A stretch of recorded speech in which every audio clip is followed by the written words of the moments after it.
Okay weekly test 4 சர்வேயிங்கோட questions தான் discuss பண்ண போகிறோம். சரியா? கொஸ்டின்ஸ் டிஸ்பிளே ஆகுதுன்னா அப்படியே சாட்டில் ஆன்சர்ஸ் போட ஆரம்பிங்க, நம்மளும் அப்படியே டிஸ்கஸ் பண்ணுவோம். ஓகே, சாட் வச்சிருக்கோம்.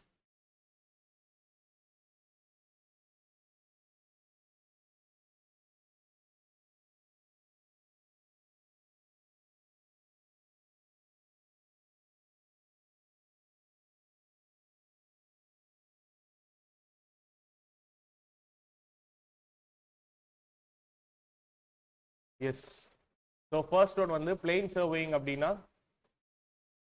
curvature of the earth is not taken into consideration. இதுவும் கரெக்ட் தான். It is extend over small areas அப்படிங்கிறதும் கரெக்ட் தான். ஏன்னா எவ்வளோ பார்த்தோம், 195 கிலோமீட்டர் ஸ்கொயர். ஓகே, அப்படி இல்லைன்னா 250 கிலோமீட்டர் ஸ்கொயர். இதுக்குள்ளே இருக்க ஏரியாவுக்கு தான் பிளெயின் சர்வேயிங் போவோம். இதை தாண்டினா ஜியோடெட்டிக். ஸோ அப்போ இதில் ரொம்ப ஆப்டா இருக்கிறது curvature not considered தான். So option B will be right. Okay, in geodetic surveying the curvature of the earth is taken into consideration. Yes, agree, correct that. Then curvature of earth is taken into consideration if the limit of survey is greater than 250. Okay, greater than 250. அடுத்த question display ஆகுதுன்னா அப்படியே answers post பண்ணுங்க. Right, so fourth one என்னது, difference in length between arc. இது வந்து என்னன்னா, சரி அதை நான் கடைசியாக சொல்கிறேன். அதாவது ஸ்பெரிக்கல் ட்ரையாங்கிள பிளெயின் ட்ரையாங்கிளாக மாற்றுறப்ப அந்த டிஃப்ரென்ஸ் ஆஃப் எம்எம் எவ்வளோ இருக்கும் அப்படிங்கிறது தான். நம்ம லாஸ்ட்டாக அந்த ஆர்க் ஆங்கிளும் சரி இந்த எம்எம்மும் சரி எவ்வளோ டிஃபர் ஆகுதுன்றதை சொல்கிறேன். ஸோ 4 and 5 அப்படியே ஹோல்டில் வைங்க, மீதியை டிஸ்கஸ் பண்ணுவோம். 6th one, in order to determine the natural features such as valley, rivers and lakes, the surveying preferred. Yes, so valley, rivers and லேக்ஸ்க்கு பார்த்தீங்கன்னா டோபோகிராஃபிக்கல் சர்வே வரும். இதில் அது மென்ஷன் பண்ணலை, அதனால none. Then reconnaissance survey is carried out to determine the artificial features such as roads, railways, canals and buildings. கரெக்டா? False. ஏன்னா reconnaissance survey அப்படின்னு என்னன்னா, அந்த பர்டிகுலர் ஏரியா ஆஃப் லேண்ட்ல இது வரைக்கும் எந்த சர்வேவும் பண்ணலை அப்படின்றப்ப ஃபர்ஸ்ட் பண்ணக்கூடிய சர்வே தான் ரெகனைசேஷன் சர்வே. ஒரு general idea about the topography கிடைக்கிறதுக்காக பண்ணுறது தான் ரெகனைசேஷன்ஸ். ரொம்ப அக்யூரேட்டான இன்ஸ்ட்ருமெண்ட்ஸ்லாம் அதில் யூஸ் பண்ண மாட்டாங்க. அண்ட் அதுதான் வந்து ரெகனைசேஷன் சர்வேயோட பர்பஸே அதுதான். அந்த இடத்துல இதுக்கு முன்னாடி எந்த இன்ஜினியரிங் சர்வேவும் பண்ணதே இல்லை, எனக்கு டேட்டாவே இல்லை, அப்போ நான் பண்ணுறதுக்கு பேர் தான் ரெகனைசேஷன் சர்வே. ஓகே, ஸோ அந்த இடத்துல ரோடு, ரயில்வே, கேனால்லாம் ஆல்ரெடி இருக்குன்னா அப்போ அங்கே ஆல்ரெடி சர்வே பண்ணியிருப்பாங்கன்னு தான் அர்த்தம். ஓகேவா? Next 8th one, surveying is used to determine the additional details such as boundaries of fields. எது? கெடஸ்ட்ரல் சர்வேயிங். ஓகேவா? பிளாட்ஸ், ஏரியாஸ்லாம் பிரிக்கிறது அப்படின்னு சொன்னேன்ல. இப்போ இந்த ஏரியாவுக்கு ஒரு பட்டா கொடுத்து இவங்க தான் லேண்ட் ஓனர்ஷிப் இந்த மாதிரிலாம் பண்ணுறாங்கல்ல. ஸோ அதுதான் பார்த்தீங்கன்னா கெடஸ்ட்ரல் சர்வே அப்படின்னு சொல்லுவாங்க.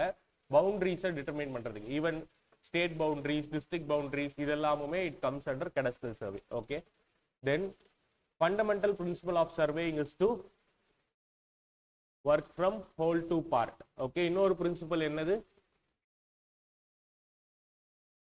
ஒரு பாயிண்ட்டை நீங்க எஸ்டாப்ளிஷ் பண்ணணும் அப்படின்னா மினிமமா 2 ரெஃபரன்ஸ் பாயிண்ட்ல இருந்து அந்த பாயிண்ட்டை டிஃபைன் பண்ணணும்னு சொல்லியிருப்பாங்க. ஓகே, மினிமமா 2 பாயிண்ட் ரெஃபரன்ஸ் அப்படிங்கிறது தான் second principle. 10th one, working from whole to part is done in order to ensure that. So errors and mistakes வந்து ஒரு போர்ஷன்ல வந்துச்சு அப்படின்னா அது மற்ற போர்ஷன்ஸ்ல அஃபெக்ட் ஆகாது. அதனால தான் we should work from whole to part. நான் எரர்ஸ் மினிமம்னு கிளாஸ்ல மென்ஷன் பண்ணனான்னு தெரியல, ஆக்சுவலா மினிமம் கிடையாது, இதுதான் கரெக்டான ஆன்சர். எரர்ஸ் வந்து ப்ராபகேட் ஆகாது அப்படிங்கிறது தான் கரெக்டான answer. Next 11th one, representation fraction of a scale is the ratio of distance on map or drawing to the corresponding distance on ground. கரெக்டா? ஆர்எஃப்னா என்னன்னு டிஃபைன் பண்ணியிருந்தேன். கரெக்டா? என்னது? Length on map. ஓகே, இதில் அவ்வளோதான் வருமா? Okay, length on map divided by field. கரெக்டா? Say for example 1 metre வந்து உங்களுக்கு கிரவுண்டில் இருக்கு, ஐ மீன் மேப்பில் வந்து 1 சென்டிமீட்டர் இருக்கிறது வந்து கிரவுண்டில் 10 meters அப்படின்னா, இல்லை 1 meter அப்படின்னாலே என்ன ஆகும், 1 centimeter வந்து 100 சென்டிமீட்டருக்கு ஈக்குவல் அப்படிங்கிற மாதிரி அர்த்தம். இதுதான் ரெப்ரசன்டேஷன் ஃபேக்டர். கிளியர் தானே? நெக்ஸ்ட் பாருங்க. ஓகே, அதான் கொஸ்டினேவா. when 1 centimeter on map represents 10 meter, so 10 meter என்ன ஆகும்? 1/10 1000 10 மீட்டர்னு இருக்கும் 1 சென்டிமீட்டர். மீட்டரை சென்டிமீட்டரா மாத்தணும்னா இன்டூ 100 பண்ணுவீங்க. ஸோ 1/1000 வந்திருக்கும். சரியா? இது வந்து ஆப்ஷன் சி. 11th ஒன் வந்து எஸ். ஓகேவா? நெக்ஸ்ட் 14th ஒன் பாருங்க. Plain survey plain scale is used to read. Plain scale அப்படின்னா நம்ம நார்மல் ரூலர் தான் எக்ஸாம்பிளா சொன்னேன். அதுல லென்த் வித் அப்படின்னு சொல்லி 2 டைமென்ஷனை உங்களால மெஷர் பண்ண முடியும். அதனால இட் இஸ் 2 டைமென்ஷன். அதே டயகனல் ஸ்கேல்ன்றப்போ 3 டைமென்ஷன்ஸ் நம்மளால மெஷர் பண்ண முடியும். ஞாபகம் இருக்கா? இதெல்லாம் கிளாஸ்ல டிஸ்கஸ் பண்ணோம். இன்ட்ரோல சொன்னேன்னா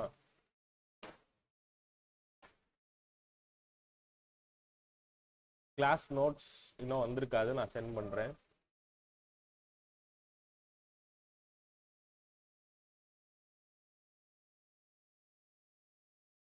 ஓகே. ஸோ இதில் பார்த்தீங்கன்னா பிளெயின் ஸ்கேல் ரூலர்ஸ் இதெல்லாம் வந்து 2 டைமென்ஷன், டயகனல் ஸ்கேல் வந்து 3 டைமென்ஷன்ல மெஷர் பண்ணியிருப்போம் அப்படின்னு சொன்னேன். Okay. Next, a scale which has a common representation factor but read in different measures. Yes, இதுக்கு ஆன்சர் என்ன? 16th ஒன் நம்ம டிஸ்கஸ் பண்ணல. இதை ட்ரங்க் ஸ்கேல்ன்றது வேற. அதாவது என்னன்னா நார்மல் மேப்பா இருந்தது, சுருங்கினதுக்கு அப்புறம் என்ன ஸ்கேல்ல இருக்கு அப்படிங்கிறது ஷ்ரங்க் ஸ்கேல். டயகனல் ஸ்கேல் உங்களுக்கு தெரியும் 3 டைமென்ஷனல் மெஷர், பிளெயின் ஸ்கேல் வந்து 2 டைமென்ஷனல் மெஷர் பண்றதுக்குன்னு. ஸோ 2 டிஃப்ரெண்ட் யூனிட்ஸ்ல இருக்கிறத கம்பேர் பண்றதுக்கு we will use comparative scale. ஓகேவா? கம்பேரிட்டிவ் ஸ்கேல்னா கண்டிப்பா இதை மேப்ல எல்லாம் பார்த்துருப்பீங்க நீங்க.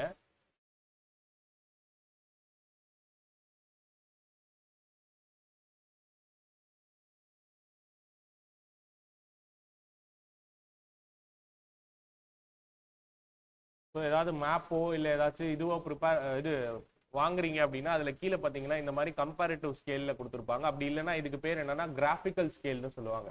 கிராஃபிக்கல் ஸ்கேலை யூஸ் பண்றதுல இன்னொரு அட்வான்டேஜ் என்ன அப்படின்னா, ஸ்கேல் ஷ்ரிங்க் ஆச்சு அப்படின்னாலுமே இங்க இருக்கிறதும் சேர்ந்து ஷ்ரிங்க் ஆகும். ஸோ தட் உங்களுக்கு ஸ்கேல் வந்து என்ன எக்ஸாக்ட் ஸ்கேல் இருக்குன்றத கண்டுபிடிச்சிடலாம். ஓகேவா?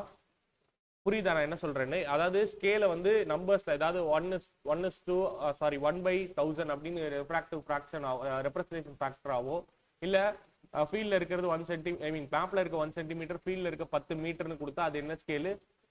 வெவ்வேறு யூனிட்ஸ்ல இருந்தா என்ன ஸ்கேல்னு சொன்னேன்? Engineer scale. ஓகேவா? அந்த மாதிரியோ கொடுத்துருந்தாங்கன்னா அது லெட்டர்ஸ்ல இருக்கும்.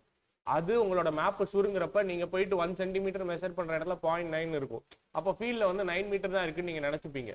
அப்படி இல்லாம உங்களுக்கு கீழேயே இருக்க ஸ்கேலையே வந்து பாத்தீங்கன்னா உங்களுக்கு ஒரு சின்ன இந்த மாதிரி கிராஃபிக்கலா ரெப்ரசென்ட் பண்ணியிருந்தாங்கன்னா இங்க நீங்க மெஷர் பண்றப்போ அது 0.9 ஆயிருக்கும். அந்த ஸ்கேலும் சேர்ந்து தான் சுருங்கி இருக்கும் மேப்போட. அப்ப அதுக்கேற்ற மாதிரி அந்த மேப்லயும் நீங்க கம்பேர் பண்ணிக்கலாம். அதனாலதான் இந்த மாதிரி கிராஃபிக்கல் ஸ்கேல் உங்களோட எல்லா மேப்ஸ்லயுமே இருக்கும். வேர்ல்ட் மேப் என்ன மேப் வாங்குறீங்கனாலும் அண்ட் அதை வெவ்வேறு யூனிட்ஸ்ல கொடுத்துருந்தாங்கன்னா அது வந்து கம்பேரிட்டிவ் ஸ்கேல். ஓகேவா? Yes, 17th one, scale used for measuring fractional parts of smallest division of main scale is known as vernier scale. Correct தானே?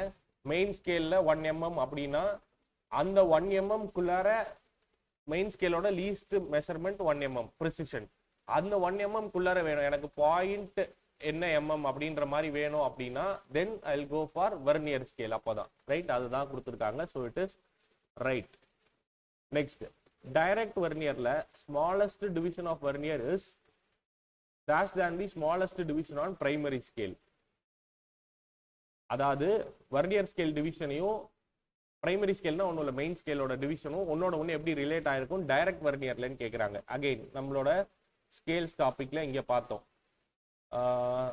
இங்க பாருங்க, வெர்னியர் டிவிஷன்ஸ் வந்து n அப்படின்னா மெயின் ஸ்கேல் டிவிஷன் வந்து அதோட கம்மியா இருக்கும். வெர்னியர் ஸ்கேலை விட மெயின் ஸ்கேல் டிவிஷன் 1 கம்மியா இருக்கும்னு அர்த்தம். அப்ப இங்க மெயின் ஸ்கேல் டிவிஷன் கம்மியா இருக்கும். So in vernier the smallest division of vernier is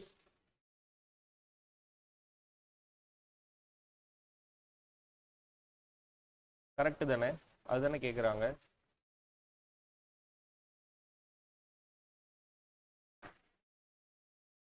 number of division. Okay, number of divisions இங்க வந்து smallest division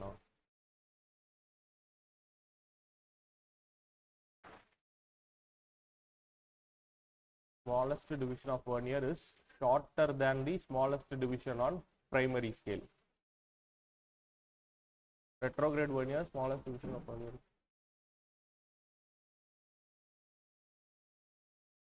ஓகே, அந்த பாயிண்ட் நம்ம இங்க டிஸ்கஸ் பண்ணலன்னு நினைக்கிறேன்.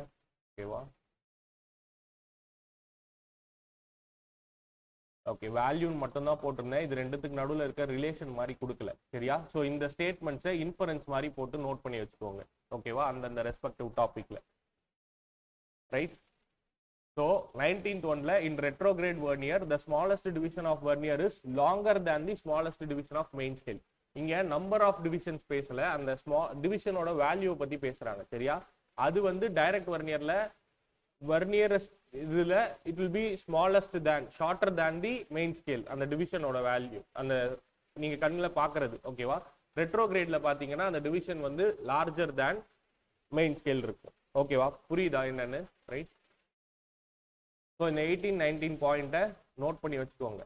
ஓகே, அதே டாபிக்ல நம்ம அங்க டிஸ்கஸ் பண்ணோம்ல, இந்த பாயிண்ட்ஸ் எல்லாம் எழுதணும்ல, டைரக்ட் வெர்னியருக்கும் ரெட்ரோகிரேட் வெர்னியருக்கும், அது கூடவே இந்த பாயிண்ட் இன்க்ளூட் பண்ணிக்கோங்க. ஓகே, இதெல்லாம் தான் சொன்னேன் கொஸ்டின்ல இருந்து இன்ஃபர் பண்ற மாதிரி இருக்கும் அப்படின்னு. Okay, right. Next, with a simple vernier readings can be taken in one direction only.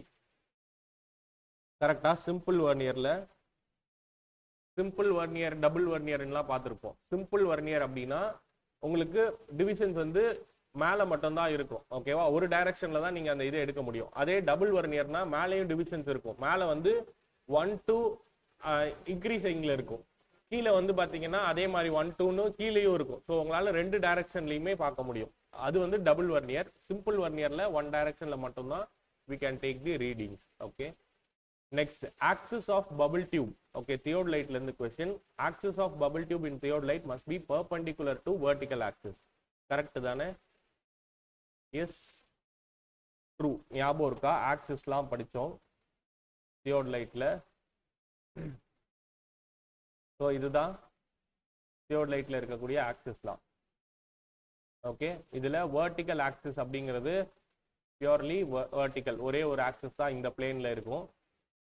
Then horizontal or transverse or trunnion axis அப்படிங்கிறது நம்மளோட டெலஸ்கோப்புக்கும் சரி வெர்டிக்கல் ஆக்சிஸ்க்கும் சரி ரெண்டுத்துக்குமே பர்பெண்டிகுலரா போகும். ஓகேவா? அதுதான் இது ட்ரூனியன் ஆக்சிஸ். அதுக்கப்புறம் இது ரெண்டுத்துக்கும் மியூச்சுவலா பர்பெண்டிகுலரா வர்றது யாருன்னா line of collimation or line of sight. அதுக்கு பக்கத்துல தான் பபிள் டியூப் இருக்கும். அந்த பபிள் டியூபோட ஆக்சிஸ் தான் level tube axis or bubble tube ஆக்சிஸ்னு சொல்லுவோம். இப்போ பாருங்களேன், இந்த லெவல் டியூப் ஆக்சிஸ் வந்து இந்த வெர்டிக்கல் ஆக்சிஸ்க்கு பெர்பெண்டிகுலரா தானே இருக்கு. இந்த இடத்துல மீட் ஆகுறப்ப பாருங்க பெர்பெண்டிகுலரா தானே இருக்கு. ஓகே, ஸோ அதனால ஓகே லெவல் டியூப் ஆக்சிஸ்னா நீங்க இந்த லைன் இங்கே இதே தான். ஓகே, ஸோ இந்த இடத்துலயும் வெர்டிக்கல் பிளேன் இருக்குல்ல, ஸோ பெர்பெண்டிகுலர் அப்படிங்கிறது தான் ரைட். கிளியர் தானே? இது பிளேட் ஆக்சிஸ். ஓகே, பேஸ் பிளேட்டோடைய ரெண்டு ஆக்சிஸ் இது. இதெல்லாம் தான் தியோடலைட்ல இருக்கக்கூடிய ஆக்சிஸ். ஒன்னோட ஒன்று எப்படி இருக்கு அப்படிங்கிறதெல்லாம் கொஸ்டினா நிறைய தரம் கேட்டிருக்காங்க. அதே மாதிரி இந்த ஆக்சிஸ் எல்லாம் ப்ராப்பரா இல்லைன்னா அதை எப்படி கரெக்ட் பண்றதுன்றதுக்கான லிஸ்ட் ஆஃப் டெஸ்ட் தான் இங்க பார்த்தோம் பர்மனன்ட் அட்ஜஸ்ட்மெண்ட்ஸ்ல. இந்த டெஸ்ட்டும் இந்த ஆர்டர்லயே படிச்சு வச்சுக்கணும். ஓகே, இதெல்லாம் கிளாஸ்ல டிஸ்கஸ் பண்ணோம். கிளியரா இருக்கும்னு நினைக்கிறேன். ஓகேவா? ஏதாவது டவுட்ஸ்னா சொல்லுங்க, திருப்பி டிஸ்கஸ் பண்ணுவோம். Right. Next, if x is the smallest division on the main scale and n are the number of divisions on vernier scale, least count என்ன அப்படின்னு கேட்டிருக்காங்க. x by n, main scale division by vernier scale division. Correct தானே? Number of vernier scale division. Okay, so T தான் வந்து right answer. நீங்க சாட்லயே answers போடுங்க அடுத்தடுத்த கொஸ்டினுக்கு. Yes, average length of space. ஒரு பேஸ் அப்படின்னா எவ்வளோ அப்படின்னு கேட்டிருக்காங்க. 80 சென்டிமீட்டர் வந்து ஒரு பேஸ். ஓகேவா? ஒரு யார்ட்னா எவ்வளோ? ஒரு யார்ட்னா 350. அன்னைக்கு டிஸ்கஸ் பண்ணோம்ல வேரியஸ் யூனிட்ஸ்ல. இதோ இருக்கு பாருங்க, ஒரு யார்ட்னா 3 feet. ஓகேவா? அகைன் ஒரு மைல்னா 1.6 கிலோமீட்டர். அதே நாட்டிக்கல் மைல்னா 1.85 வரும். ஓகே, ஒரு சென்ட்னா 436 ஸ்கொயர் ஃபீட். ஒரு ஏக்கர்னா 100 சென்ட். அப்போ ஒரு ஹெக்டேர்னா அகைன் ஒரு ஹெக்டேர் வந்து மீட்டர் ஸ்கொயர்ல எல்லாருக்கும் தெரியும். 1 ஹெக்டேர் வந்து 10⁴ மீட்டர் ஸ்கொயர் அப்படின்னு எங்க படிச்சிருப்போம்? இதெல்லாம் எங்க ஹெக்டேர்லாம் யூனிட்ல யூஸ் ஆகும்? இரிகேஷன் இன்ஜினியரிங்ல. ஓகேவா? ஸோ அந்த இடத்துல இது படிச்சிருப்போம். பட் அதே ஏக்கர்லையும் தெரிஞ்சு வச்சுக்கோங்க. தென் மீதி எல்லாம் பேசிக் தான், அதெல்லாம் தெரிஞ்சிருக்கும். ஃபீட்டு, இன்ச்சு இதெல்லாம். ஓகே, கண்டிப்பா இந்த மாதிரி பேசிக் யூனிட்ஸ்லாம் தெரிஞ்சு வச்சிருக்கணும். டைரக்டாவே கேட்குறாங்க. Okay, right. நெக்ஸ்ட் பாருங்க, method of measuring distance by pacing is chiefly used in. பேசிங்னா அந்த நடந்து அளவு எடுக்கிறது. அது எந்த டைப் ஆஃப் சர்வேல அதிகமாக பண்ணுவாங்க அப்படின்னு கேட்டிருக்காங்க. Yes, preliminary survey, location survey, all of these. சேஃப்க்கு all of these கொடுத்துருவோம் இல்ல. சி, எங்கெல்லாம் அக்யூரேசி கம்மியா இருக்கும் எந்த மெத்தட்ல எல்லாம், அதெல்லாம் வந்து ரெகனைசேஷன் சர்வேக்கு யூஸ் பண்ணியிருப்பாங்க. சரியா? ஸோ இதுல பாத்தீங்கன்னா இந்த பேசிங் அப்படிங்கிறது ரெகனைசேஷன் சர்வேக்கு தான் யூஸ் பண்ணுவாங்க. ஓகேவா? ஞாபகம் வச்சுக்கோங்க, இல்ல நோட் மாதிரி போட்டு வேணா எழுதி வச்சுக்கோங்க. எங்கெல்லாம் அக்யூரேசி கம்மியா இருக்கும் பைனாகுலர்ஸ் யூஸ் பண்ணுவாங்க ரெகனைசேஷன் சர்வேல. இந்த மாதிரி ஒரு லார்ஜர் ஏரியாவை வியூ பண்றதுக்கான ஒரு மெத்தட்ஸ் எல்லாம் இதெல்லாம் தான். ஓகேவா? ஜஸ்ட் ஒரு ரஃப் ஐடியா கிடைக்கிறதுக்காக பண்றது.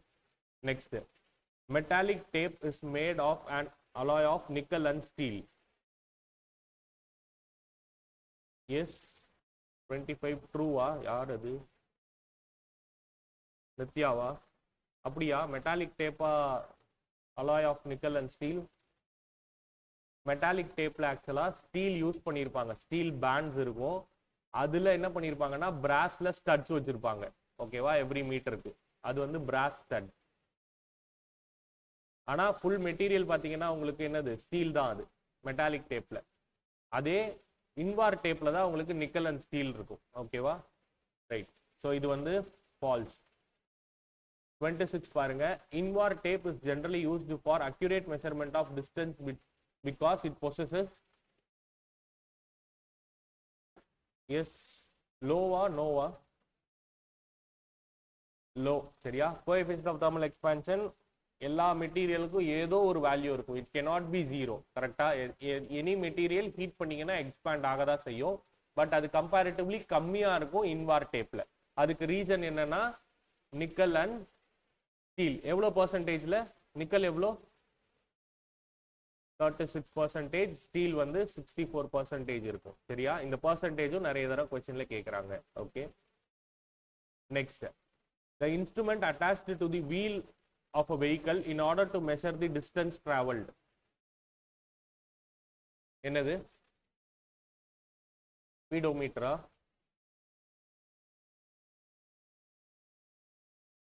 பாசோமீட்டர், பீடோமீட்டர்லாம் வந்து உங்களுக்கு ஒரு சின்ன வாட்ச் மாதிரி இருக்கும். அதுல நீங்க நடக்கிறப்போ உங்களுக்கு மெஷர்மெண்ட் காட்டும். இன்னமுமே நிறைய வரக்கூடிய ஃபிட்னஸ் பேண்ட் எல்லாம் பாத்தீங்கன்னா இந்த என்ன சொல்றது பீடோமீட்டரோட கான்செப்ட்ல தான் ஒர்க் ஆகும். Right? So odometer or speedometer தான் ரைட் ஆன்சர். இதுலயுமே அவங்க ஸ்பெசிஃபிக்கா வந்து மெஷர் தி டிஸ்டன்ஸ் டிராவல்டுன்னு கேட்டிருக்காங்க. உங்களுடைய வெஹிக்கல்ஸ்ல நீங்க பாக்குற அந்த ஸ்பீடோமீட்டர்ல பாத்தீங்கன்னா சின்னதா இந்த மாதிரி கொடுத்து நம்பர்ஸ் போட்டிருப்பாங்க. ஓகேவா? அந்த numbers it denotes the distance covered கிலோமீட்டர்ல. அது வந்து ஓடோமீட்டர். பட் வெஹிக்கிளோட ரன்னிங் டைம்ல ஒரு நீடில் வந்து பாத்தீங்கன்னா இப்படி மூவ் ஆயிட்டு இருக்கும். கரெக்டா? அது வந்து அந்த மொமெண்ட்ல இன்ஸ்டன்ட் ஸ்பீடை கண்டுபிடிக்கிறதுக்கு அது வந்து ஸ்பீடோமீட்டர். ஓகே, ரெண்டும் சேர்ந்த மாதிரி தான் நம்மளோட வெஹிக்கல்ஸ்ல இருக்கும். அதை ஜென்ரலா ஸ்பீடோமீட்டர்னு சொல்லிடுவோம். But it has the odometer inside. So distance டிராவல்டுன்னு கேட்கிறப்ப ஓடோமீட்டர் அப்படிங்கிறது தான் ரைட் ஆன்சரா இருக்கும். சரியா? ஜென்ரலா சர்வே அப்ப கையில பிடிச்சிட்டு போறதுமே அந்த கான்செப்ட்ல தான் வரும். ஓகேவா? இல்ல, பீடோமீட்டர் இல்ல, அன்னைக்கு நான் மிஸ்டேக்ல சொல்லிட்டேன். அது வந்து ஓடோமீட்டர் தான். ரைட்? பீடோமீட்டர், பாசோமீட்டர் இது எல்லாமே சின்ன டிவைஸ் மாதிரி கையில இருக்கும். ஓகே, அது வாட்ச் மாதிரி ஞாபகம் வச்சுக்கோங்க. Right. Next, 8th one, it is more convenient and gives better result while measuring the horizontal distance by stepping method அப்படின்னு கேட்டிருக்காங்க. என்னன்னா ஸ்லோப்ல டிஸ்டன்ஸை மெஷர் பண்றதுக்கான மெத்தட்ஸ் வந்து இருக்கு. என்னன்னு பாத்தீங்கன்னா, ஓகே, இந்த ஸ்பேஸ் யூஸ் பண்ணிக்கிறேன். ஸோ இப்போ சே ஃபார் எக்ஸாம்பிள் ஒரு ஹில் சைடு இருக்குன்னு வச்சுக்கோங்களேன். இப்படி உங்களுக்கு டிஸ்டன்ஸ் வந்து இந்த டிஸ்டன்ஸ் வேணும். ரைட்? ஸோ இப்போ உங்ககிட்ட வந்து டேப்போ செயினோ தான் உங்க கையில இருக்கு. நீங்க அதை மெஷர் பண்ணணும் அப்படின்னா நீங்க இப்போ இங்க நின்றுட்டு இங்க மெஷர் பண்ணீங்கன்னா you will get the hypotenuse மட்டும் தான். உங்களால இந்த ஹரிசான்டல் கிடைக்கவே முடியாது, கிடைக்காது உங்களுக்கு. அப்போ என்ன பண்ணுவாங்கன்னா ஹில்லோட டாப்ல இருந்து ஸ்டெப் டவுன் மெத்தட்னு சொல்லுவாங்க. அதாவது நார்மலா என்ன பண்ணலாம், ப்ராக்டிக்கலா உங்ககிட்ட டேப் மட்டும் இருக்கு, உங்களுக்கு ஹரிசாண்டல் டிஸ்டன்ஸ் வேணும், எப்படி பண்ணுவீங்க? ஹைப்போடென்யூஸ் எடுத்து ஆங்கிள்லாம் எடுக்க முடியாது, உங்ககிட்ட ஆங்கிள் மெஷர் பண்ணலாம் எதுவும் இல்லை. ஸ்லோப்பை மெஷர் பண்ண கிலோமீட்டர்லாம் கொடுக்கல, வெறும் டேப்பு தான் இருக்கு. எப்படி மெஷர் பண்ணலாம்? ஃபுல் ஸ்ட்ரெச்சுக்கு இப்படி பிடிச்சிட்டு மெஷர் பண்ணலாம். பட் இது வந்து ஒரு ஹில்லோட ஸ்லோப்புன்ற மாதிரி வச்சுக்கோங்களேன். அட்லீஸ்ட் ஒரு சின்ன ஒரு என்ன சொல்றது, ஒரு சின்ன ஹில் அது, ஓகே, பெரிய ஹில்லுன்னு இமேஜின் பண்ண வேணாம், ஒரு சின்ன மவுண்ட் மாதிரி இருக்குன்னு வச்சுக்கோங்களேன். அப்போ அந்த இடத்துல இவ்வளோ தூரம் டேப்பை நீங்கள் பிடிக்கிறது வந்து பாசிபிள் இல்லை, அவ்வளோ லென்த்தே இருக்காது. இது வந்து ஒரு 300 மீட்டர் இருக்குன்னு வச்சுக்கோங்களேன், ஒரே டேப்பை அந்த நீட்டுக்கு நம்மளால பிடிக்கவே முடியாது.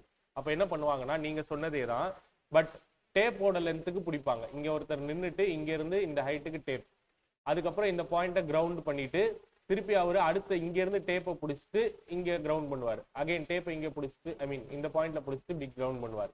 ஓகே, ஸோ இதுக்கு பேர் தான் ஹில்லை மெஷர் பண்றதுக்கான மெத்தடு. இதை வந்து ஃப்ரம் பாட்டம் பண்றதை விட ஃப்ரம் டாப் பண்றது, அதாவது டுவர்ட்ஸ் டவுன் தி ஹில் பண்றது தான் ஃபீஸிபிள். ப்ராக்டிக்கலா இதுதானே கரெக்ட். இங்கிருந்து அவர் எப்படி டேப்பை இப்படி ஹோல்ட் பண்ண முடியும்? ஸோ அதனால இதுதான் தான் அங்கே கொஸ்டினா கேட்டிருக்காங்க. ஓகே, ஸோ இங்க பாத்தீங்கன்னா ஆன்சர் டவுன் தி ஹில் அப்படிங்கிறது தான் ரைட் ஆன்சர். கிளியர் தானே? Okay, next, which of the following statement is correct? Okay, statement ரிலேட்டடா கேட்டிருக்காங்க. Line ranger is used for fixing intermediate points on chain lines. Indirect ranging is resorted to when the ends of the lines are not intervisible. The chainman at the forward end of the chain is called as leader. Yes, almost எல்லா பாயிண்ட்ஸுமே correct தான். ஓகேவா? Line ரேஞ்சர்ன்றது ஒன்றும் இல்லை, உங்களுக்கு வந்து ஒரு சின்ன box like செட்டப்ல இருக்கும். ரேஞ்சிங் ராட்ஸை ஒரே லைனுக்குள்ள கொண்டு வர்றதுக்காக, உங்களுக்கு வந்து அந்த பர்ஃபெக்டா உங்களுக்கு அலைன் பண்றதுக்காக யூஸ் பண்றது தான் லைன் ரேஞ்சர். நார்மல் கண்ணில் பார்க்காம அதுக்கு ஒரு டிவைஸ் மாதிரி இருக்கும். Okay, for fixing intermediate points on the chain line.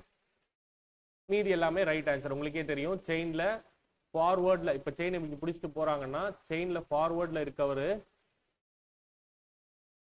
Leader and இங்க இருக்கவங்க வந்து ஃபாலோவர். இந்த லீடர் வந்து நியூபியா இருப்பாங்க.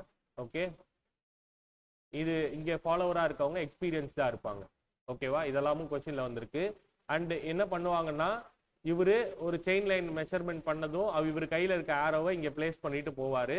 இவர் அடுத்து அங்க வரப்ப அந்த ஆரோஸை இவர் பிக் பண்ணிப்பாரு. ஓகேவா? So number of arrows in follower's hand represents the number of chain length measured. இதுவும் எக்ஸாக்ட் கொஸ்டின், இதே ஸ்டேட்மெண்ட்டை கொஸ்டினா கேட்டிருக்காங்க.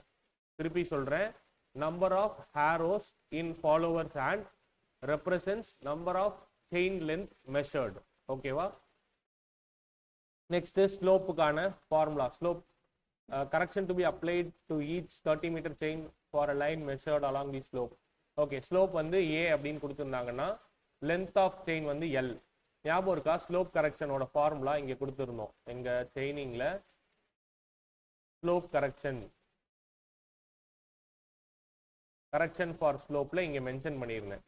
correction for slope is equal to L into 1 minus cos theta. So L வந்து அங்க 30, தீட்டாக்கு பதிலா A கொடுத்திருக்காங்க. Okay, so 30 1 minus cos theta. Okay, option B தான் வந்து right answer. Next 31, direct ranging is possible only when the end stations are mutually இன்டர்விசிபிளா இருந்தாதான். Direct ரேஞ்சிங்னா ஒன்றும் இல்லை, இந்த பாயிண்ட்ல இருந்து அந்த இன்னொரு பாயிண்ட்டை ஸ்ட்ரெயிட்லா ஒரு லைன்ல அலைன் பண்றது தான். ஓகேவா? ஸோ அது வந்து எப்போ பாசிபிள்னா ரெண்டு பாயிண்ட்டுமே விசிபிளா இருக்கணும். இங்க இருந்து அந்த பாயிண்ட் தெரியணும், அங்கிருந்து இந்த பாயிண்ட் தெரியணும். அதுதான் மியூச்சுவலி இன்டர்விசிபிள். ஓகே, நெக்ஸ்ட் பாருங்க 32, the error in measured length due to incorrect holding of chain. அப்படி வரக்கூடிய எரர் வந்து எப்படி இருக்கும் அப்படின்னு கேட்குறாங்க. செயினை வந்து ப்ராப்பரா ஹோல்ட் பண்ணல அப்படின்னா என்ன அர்த்தம்னா, நடுவில் கிங்ஸ் இருக்கலாம், இல்லை பெண்ட்ஸ் இருக்கலாம். ஒரு இடத்துல நீங்க நல்லா ப்ராப்பர் புல் கொடுத்துருப்பீங்க, இன்னொரு இடத்துல அது கம்மியா இருந்திருக்கும், திருப்பி இன்னொரு இடத்துல அதிகமா இருந்திருக்கும். இந்த மாதிரி இருக்கிறது வந்து காம்பன்சேட்டிங் எரர். ஏன்னா ஒரு இடத்துல நடக்கிறது இன்னொரு இடத்துல உங்களுக்கு காம்பன்சேட் ஆயிரும் அப்படின்ற மாதிரி. ஓகேவா? இன்ஸ்ட்ருமெண்டல் எரர்னா அந்த செயினோட லென்த் கம்மி ஆயிருச்சுன்னு வச்சுக்கோங்க, அந்த மாதிரி வர்றது தான் இன்ஸ்ட்ருமெண்டல் எரர். ஓகே, கியூமுலேட்டிவ் எரரும் இன்ஸ்ட்ருமெண்டல் எரர்னால எஃபெக்ட் தான் கியூமுலேட்டிவ் எரர். ஓகேவா, அடுத்தடுத்து ஆட் அப் ஆயிட்டே இருக்கும் அந்த difference. Next 33, when the length of the chain is used in measuring distance is longer than the standard length, the error measured in distance will be compensating error. அது வந்து right or wrong ஆன்னு கேட்டிருக்காங்க.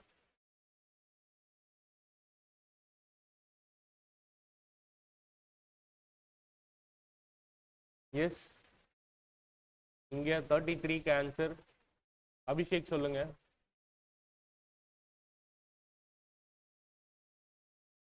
நந்தினி, அபிஷேக், யாராச்சும் ஒருத்தர். என்ன question கேட்டிருக்காங்க? Measure பண்ற செயினோட length ஸ்டாண்டர்டோட அதிகமா இருக்கு. அதாவது 30 மீட்டர் செயின்னா 30.1 மீட்டர் இருக்கு. இப்படி இருக்கப்ப இதனால வரக்கூடிய எரர் வந்து காம்பன்சேட்டிங் எரரா இருக்கும் அப்படின்னு சொல்றாங்க. கரெக்டா அது? Yes, it is wrong. ஓகேவா, அப்படி வர்றது என்னது? Cumulative error. ஏன்னா நீங்க அடுத்தடுத்து மெஷர் பண்ண பண்ண அந்த வேல்யூ இன்க்ரீஸ் ஆகிட்டே போகும். 30.1 அடுத்து 60.2 அடுத்து இந்த மாதிரி போயிட்டே இருக்கும். Okay, then when length of chain used in measuring distance is longer than the standard length, the error in measured distance will be. என்ன நெகட்டிவ் எரரா பாசிட்டிவ் எரரா அந்த மாதிரி கேட்டிருக்காங்க. கண்டிப்பா காம்பன்சேட்டிங் எரர் இல்ல, ரைட்? ஸோ இதுக்கு என்ன பண்ணணும்? வெரி குட், இஎம்டி யூஸ் பண்ணணும். அப்படின்னா என்னது? Error is equal to measured value minus true value.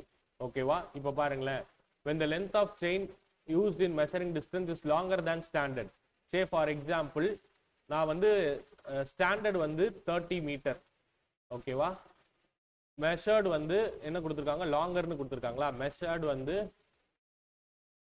when the length of chain used, okay, 30.1 metre வந்து அந்த செயினோட லென்த்தா இருக்கு. ஓகேவா, நீங்க இப்ப அந்த செயினை வச்சு மெஷர் பண்றப்ப என்னன்னு மெஷர் பண்ணிருப்பீங்க? செயின் வச்சு மெஷர் பண்ணிட்டீங்க, அதை என்னன்னு எழுதுவீங்க ஃபீல்டு புக்ல? 30 மீட்டர் தானே எழுதுவீங்க. உங்களுக்கு அந்த செயின் லாங்கா இருக்குன்னு அப்ப தெரியாது, புரியுதா? அந்த செயினோட லென்த் அப்ப தெரியாது, 30 மீட்டர் தான் எழுதுவீங்க. அப்ப அதுதான் மெஷர்டு, கரெக்டா? ஆனா அங்க எவ்வளவு இருந்திருக்கு? 30.1 இருந்திருக்கு. இதை என்டர் பண்றது கத்துக்கோங்க. இந்த இஎம்டி ஃபார்முலா ஓகே, பட் அதை நீங்க என்டர் பண்ண கத்துக்கணும். 30 எங்க போடணும், 30.1 எங்க போடணும்ன்றதை மாத்தி போட்டீங்கன்னா டோட்டலா கொலாப்ஸ் ஆயிடும். ஓகேவா, இப்ப எரர் எப்படி இருக்கு? நெகட்டிவ்ல இருக்கு, கரெக்ட் தானே? Yes, so negative error. கிளியரா இது எப்படி பண்றோம்னு புரியுது இல்ல? ஸோ ஒரு எக்ஸாம்பிள் இந்த மாதிரி போட்டு பார்த்துருங்க, அப்ப கிளியரா இருக்கும். இல்லைன்னா ஜென்ரலா யோசிச்சு பாருங்க, length of chain used in measuring distance லாங்கரா இருக்கு அப்படின்னா எனக்கு எரர் வந்து நெகட்டிவ்ல, நான் கரெக்ஷன் பண்ணணும்னா என்ன பண்ணுவேன்? பாசிட்டிவ் கரெக்ஷன் வரும். கிளியர் தானே இஎம்டி? எஸ். நெக்ஸ்ட் பாருங்க, அதே கொஸ்டின் ரிவர்ஸ்ல இருக்கும்னு நினைக்கிறேன், இல்லையா? டெம்பரேச்சர் வச்சு கேட்டிருக்காங்க. Okay, if a chain is used at a temperature of higher than or lower than the temperature at which it is calibrated, the error measured, positive error வரணுமா? அப்ப உங்களுக்கு இந்த டெம்பரேச்சர் எப்படி இருந்திருக்கணும் அப்படின்ற மாதிரி கேட்டிருக்காங்க. இதுக்கு அகைன் அந்த டெம்பரேச்சர் கரெக்ஷன் ஃபார்முலா பார்க்கணும். எங்க இருக்கு? எஸ், ஸோ இதுல பாருங்க, டெம்பரேச்சர் கரெக்ஷன்ல டிஎம் அப்படிங்கிறது ஃபீல்டு டெம்பரேச்சர், டி நாட் அப்படிங்கிறது ஸ்டாண்டர்ட் டெம்பரேச்சர். எப்போ எனக்கு பாசிட்டிவ் கிடைக்கும்? என்னோட field temperature greater than standard temperature இருந்தால் தான் எனக்கு என்ன இருக்கும்? பாசிட்டிவ் கிடைக்கும், கரெக்டா? அப்போ field temperature should be higher than standard. எங்க இருக்கு? So if the temperature, if a chain is used at a temperature higher than the temperature at which it is calibrated, the error measured in the length will be negative. வேணுமா? Negative தானே நம்ம பார்த்தோம் case. ஓ, பாசிட்டிவ்க்கு பார்த்தோமா? Negative error வேணும்னா என்ன பண்ணுவீங்க? Standard வந்து it should be more than field, correct தானே? ஸோ ஃபீல்டு வந்து இங்க கொஸ்டின்ல chain used at temperature is less than the field at which it is calibrated, correct தானே? ஸ்டாண்டர்டைஸ் பண்றது, ஓகேவா? ஸோ இதுதானே கரெக்ட். அப்ப ஸோ ஃபீல்டு வந்து it should be less than the standard. அப்பதான் உங்களுக்கு என்ன ஆகும்? எரர் வந்து நெகட்டிவ்ல கிடைக்கும், கரெக்ட் தானே? இது கம்மியா இருக்கணும். ஃபீல்டுன்னு நான் மென்ஷன் பண்றேன், இது வேணா ஃபீல்டுன்னு போட்டுக்கோங்க. ஓகே எஃப்னு எம் போட்டால் மீனோ இல்லை ஏதாவது கன்ஃபியூஷன் வருதுன்னா எஃப்னு வச்சுக்கோங்க இந்த ஃபார்முலாவை. இப்போ இது கம்மியாக இருந்தால் தானே, டிஎஃப் கம்மியாக இருந்தால் தானே உங்களுக்கு நெகட்டிவ்ல மாறும். அதனால it is field temperature should be less than, lower than, okay, lower than the temperature at which it is calibrated. புரியுதா? ஃபார்முலா மட்டும் மைண்ட்ல இருந்துச்சுனாலே இதெல்லாம் ஆன்சர் பண்ணிடலாம். ஃபார்முலா ஃபுல்லா கூட தேவையில்லை. அந்த டிஏல எது ஃபர்ஸ்ட் வருது, எப்பவுமே ஃபீல்டில் என்ன இருக்கு மைனஸ் ஸ்டாண்டர்ட் என்ன அப்படிங்கிறது. ஓகேவா? கிளியர் தானே? 36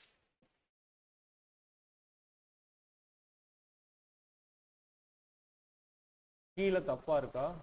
35 வந்து பி, 35 சாரி 35 தான் டிஸ்கஸ் பண்ணோம், அது பி.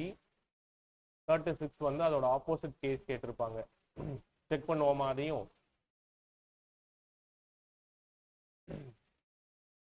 இல்ல, நான் நெகட்டிவ்க்கு பேசிட்டு கொஸ்டினை தப்பா படிச்சுட்டு திருப்பி ஆன்சரை கரெக்டா மார்க் பண்ணிருக்கேன். இதுல பாருங்க, if the chain is 36 first solve பண்ணுவோம். if a chain is used at a temperature that dash the temperature at which it is calibrated, the error measured in the length is negative. Okay, so field வந்து it should be less than standard. அப்பதான் எனக்கு negative கிடைக்கும்.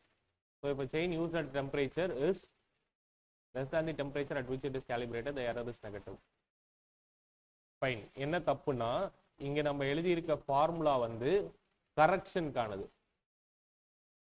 புரியுதா? கரெக்ஷனுக்கானது. அப்போ எரருக்கான sign வந்து என்ன, ஆப்போசிட்டா இருக்கும். கரெக்ட் தானே? புரியுதா என்ன சொல்றேன்னு? நீங்க எழுதியிருக்க ஃபார்முலா வந்து கரெக்ஷனுக்கான ஃபார்முலாமா, நமக்கு அங்க எரர் பத்தி பேசுறாங்க, அதனாலதான் இந்த கன்ஃபியூஷன். இப்ப பாருங்களேன், எனக்கு எரர் நெகட்டிவ்ல வரணும்னா எனக்கு கரெக்ஷன் என்ன வரணும், பாசிட்டிவ்ல வரணும். இப்படி யோசிச்சு தான் ஆன்சர் பண்ண முடியும். ஸோ எனக்கு கரெக்ஷன் வந்து பாசிட்டிவ்ல வரணும்.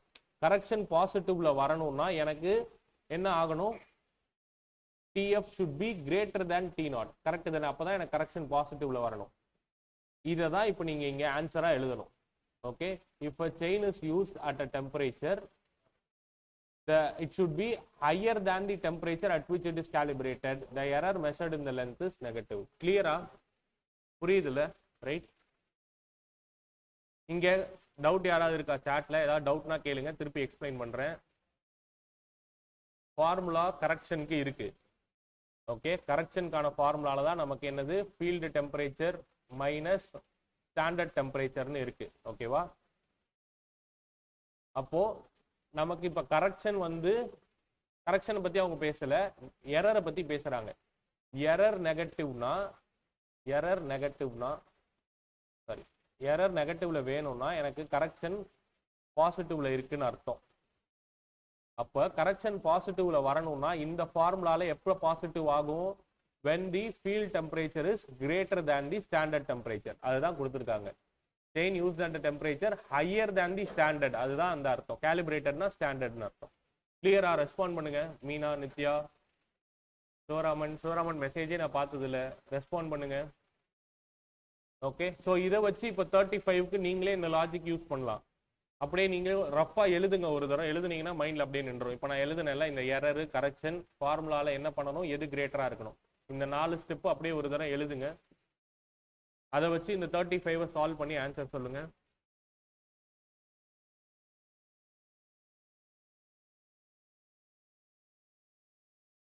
ஷார்ட்கட் இதுக்கு அப்படியே ஞாபகம் வச்சுக்கிறதோட இது லாஜிக் யூஸ் பண்ணாலே உங்களுக்கு தப்பா ஆகாது கொஸ்டின். இல்லைன்னா லாஜிக் யூஸ் பண்றப்பே கன்ஃபியூஷன் வருது. ஈஸியா இருக்கும். நான் ஃபார்முலாவை மாத்தினேன்னா திருப்பி அங்க கரெக்ஷன்ல நீங்க மாத்தி யூஸ் பண்ணிட்டீங்கன்னா பிரச்சனை வரும். அதனால ஒண்ணுத்த மட்டும் ஞாபகம் வச்சுக்கோங்க, அதை அப்படியே எப்படி வேணுமோ யூஸ் பண்ணிக்கோங்க. ஓகே,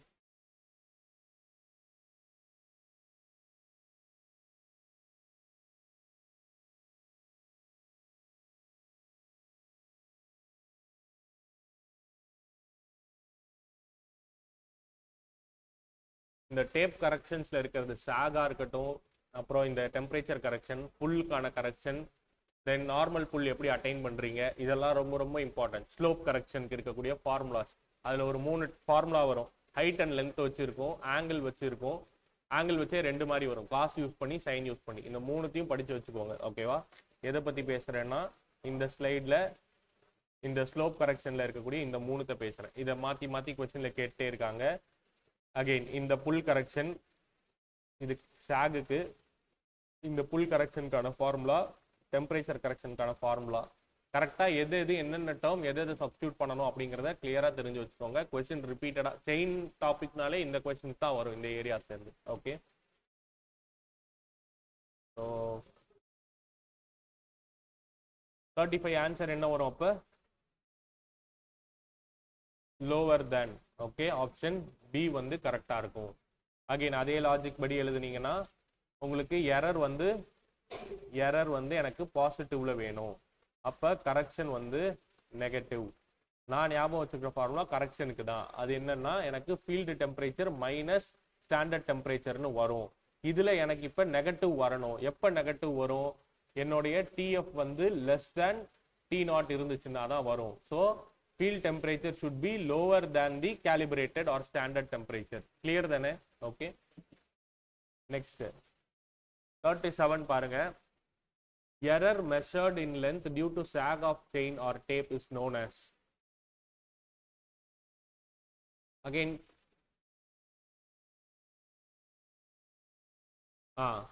இதுல என்னன்னா நம்ம இங்க ஸ்டாண்டர்டைஸ் பண்ணி ஒன்னு எழுதியிருப்போம். என்ன எழுதியிருப்போம்னா correction for sag is always நெகட்டிவ்னு எழுதியிருப்போம்.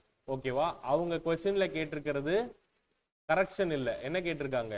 எரர் கேட்டிருக்காங்க. ஓகேவா? So always positive error and negative correction.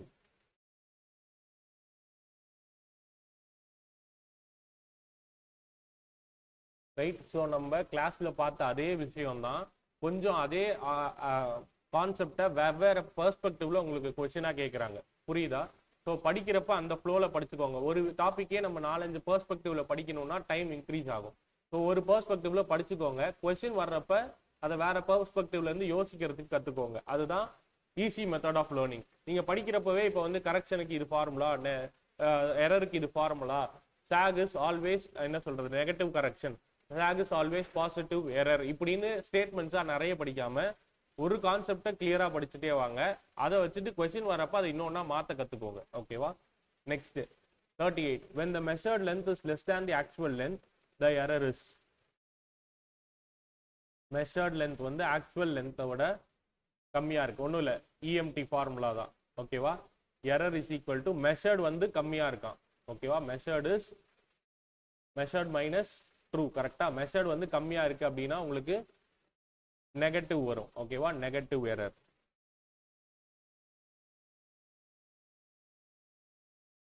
Option B அது. Okay,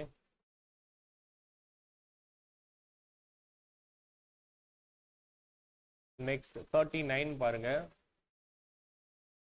the positive error makes the measured distance.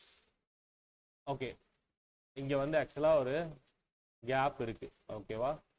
So measured distance மோர் தேன் ஆக்சுவலா லெஸ் தேன் ஆக்சுவலா அப்படிங்கிறது தான் கொஸ்டின். புரியுதா? கொஸ்டின் யாருக்கும் புரியலன்னா the positive error makes the measured length என்ன ஆகும்? Whether the measured length is more than the actual or less than the actual. Again இஎம்டியில் error is equal to measured length minus true லென்த்தில் நீங்கள் என்ன positive error வேணும்னா எனக்கு என்ன பண்ணணும்? எப்பவுமே measured distance should be more than the actual distance. ஓகேவா? Option B. 39 வந்து ஆப்ஷன் பி. ரைட். 40 பாருங்க. which of the following statement is correct ன்னு கேட்டிருக்காங்க. error in measured length due to bad ranging is compensative error. if the chain used in measuring distance is too short, error is positive. The error in measured length due to careless holding of chain is cumulative. Then when the pull applied while measuring the tape is more than the standard pull, the error is error in measured length is positive.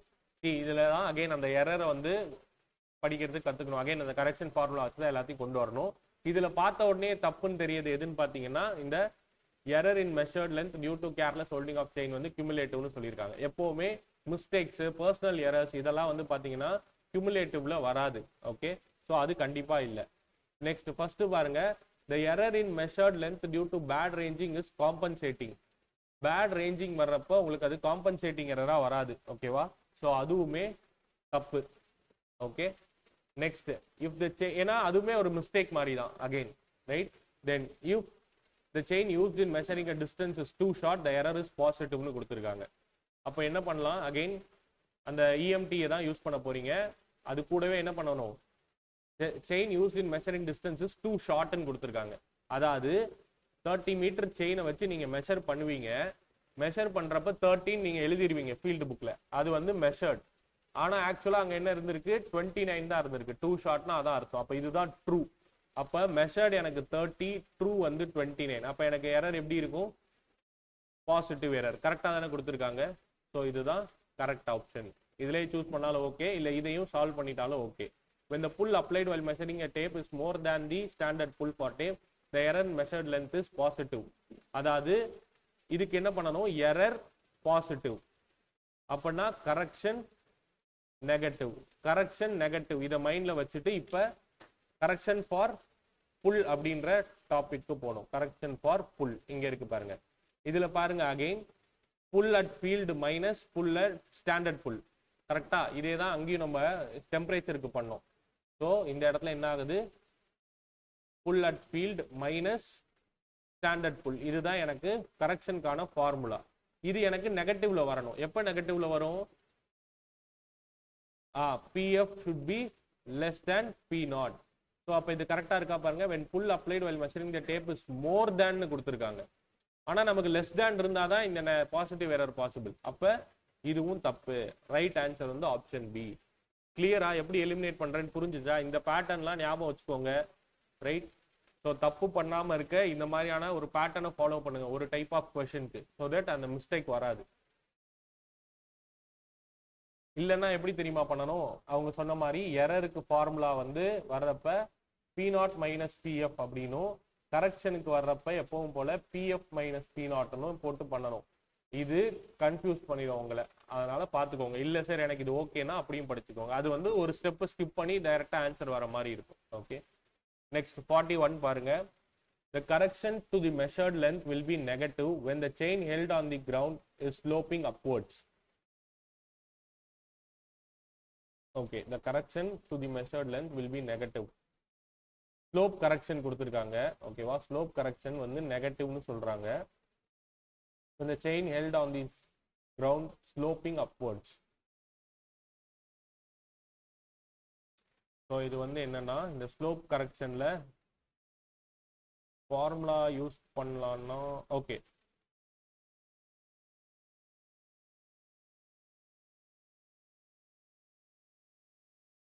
So correction for slope வந்து always negative. இங்க என்ன கொடுத்துருக்காங்க? Correction வந்து negative when the chain held on the ground sloping upwards. Okay, ஜென்ரலாவே slope correction upwards டவுன்வர்ட்ஸை பொறுத்து எனக்கு தெரிஞ்சு மாறாது. Slope correction will be negative தான். ஓகேவா? ஸோ இதுக்கு எஸ்ஏ வந்து ரைட் ஆன்சரா இருக்கும். ஓகே, நெக்ஸ்ட் கொஸ்டினோ ஸ்லோப் கரெக்ஷன் ரிலேட்டடாக தான் இருக்கு. when h is the difference in height between extremities of the chain length L, the correction for இதுதான் சொன்னேன். இங்க பாருங்க, இந்த கரெக்ஷன் ஃபார் ஸ்லோப்ன்றதுல இருக்கக்கூடிய இந்த ஃபார்முலாவை கேட்டிருக்காங்க. ஓகே, இதான் ஸ்லோப்னா இந்த வெர்டிகல் ஹைட் வந்து h, லென்த் வந்து L. ஓகே, அப்ப அதுக்கான கரெக்ஷன் வந்து h ஸ்கொயர் பை 2L. இந்த L தான் அது. ஓகே, இந்த கேபிட்டல் Lன்றது இது. So h square by 2L எங்க இருக்கு? Option C. Okay, next 43. when the line of chain okay along the slope is A, again correction for slope கான இன்னொரு formula கேட்டிருக்காங்க ஸ்கொயர் வச்சு. So 2L sin square theta by 2. தீட்டாக்கு பதிலாக ஏன்னு கொடுத்துருக்கேன், வேற ஒன்றும் இல்லை. So 2L sin square theta by 2. Option C will be right answer. Next, இதுவும் கிளாஸ்ல டிஸ்கஸ் பண்ணோம்னு நினைக்கிறேன். cumulative error that occur in chaining are proportional to. cumulative error வந்து directly proportional to L. compensative error வந்து அதான் அடுத்த கொஸ்டினா. compensating error வந்து it is directly proportional to square root of L ன்னு படிச்சிருப்பீங்க. Okay, square root of L.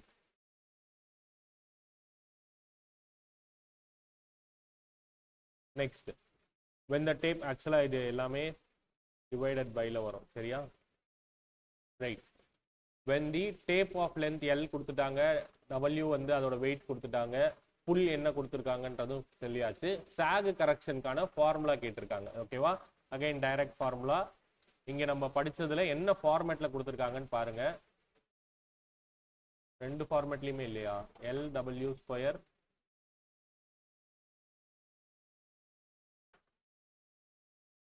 W square L cube. Okay, typing எரரா இருக்கும்.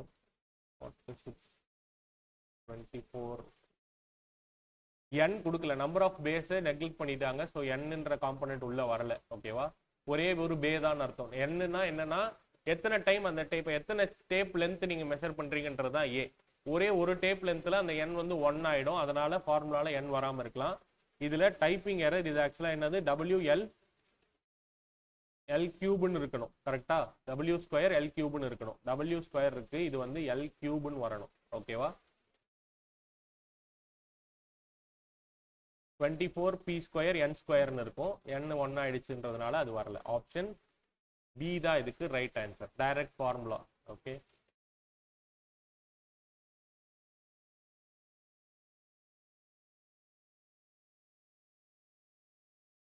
Clear தானே? நெக்ஸ்ட் 47 பாருங்க. The tension at which the effect of pull and sag are neutralized. Yes. So நான் என்ன சொல்லேன்னா, sag நடக்குது. அப்போ அந்த இப்போ ஒரு டேப்பை பிடிக்கிறீங்க, நடுவில் sag ஆகுது அப்படின்னா நீங்க என்ன பண்ணுவீங்க? இன்னும் கொஞ்சம் புல் பண்ணி அந்த sag இல்லாம பண்ணுவீங்க. கரெக்டா? அது என்ன எவ்வளோ அளவுக்கான புல் அப்படிங்கிறது தான் நார்மல் டென்ஷன் அப்படின்னு சொல்லுவாங்க. ஓகேவா? இதை தான் நம்ம என்ன பண்ணியிருந்தோம்? ரெண்டு கரெக்ஷன் ஃபார்முலாவை ஈக்குவேட் பண்ணி கண்டுபிடிக்கிறதுக்கான ஃபார்முலா எழுதியிருந்தோம் கிளாஸ்ல.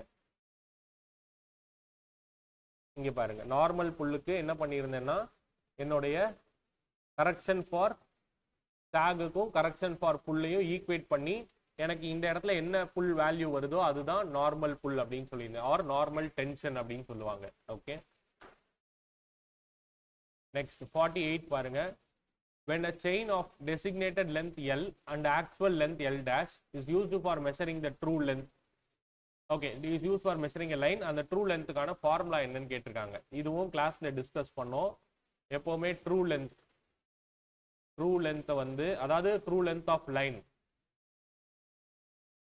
ஓகே, அதை வந்து ஸ்மால் எல் அப்படின்னும், மெஷர்ட் லென்த் ஆஃப்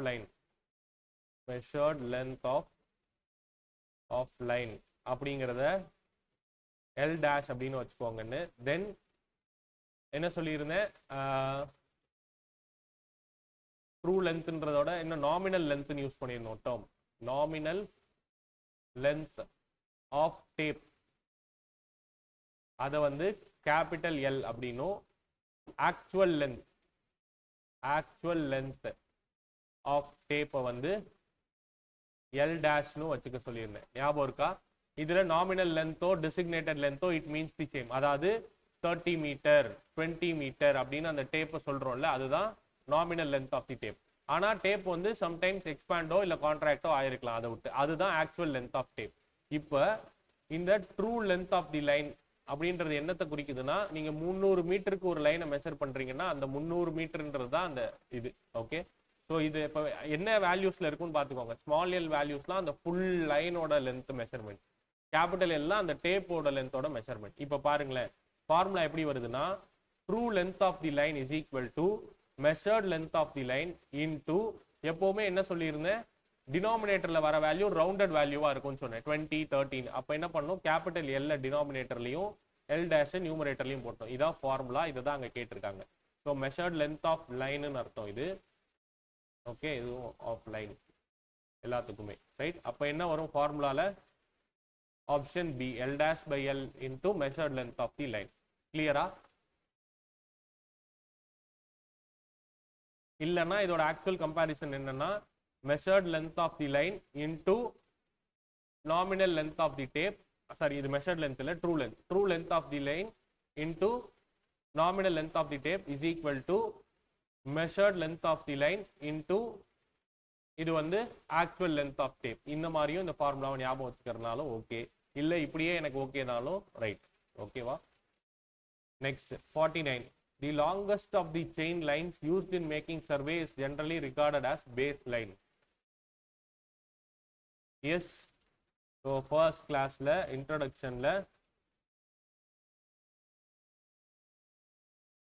இங்க இருக்கு பாருங்க. ஸோ ஒரு ஃபீல்டு உங்ககிட்ட இருக்குன்னா ஃபர்ஸ்ட் கண்ட்ரோல் பாயிண்ட்ஸ், அதை தான் மெயின் ஸ்டேஷன் சொல்லுவேன். அந்த மெயின் ஸ்டேஷனை ஜாயின் பண்ற இந்த ரெட் டாட்டட் வந்து மெயின் சர்வே லைன்னு சொல்லுவேன்.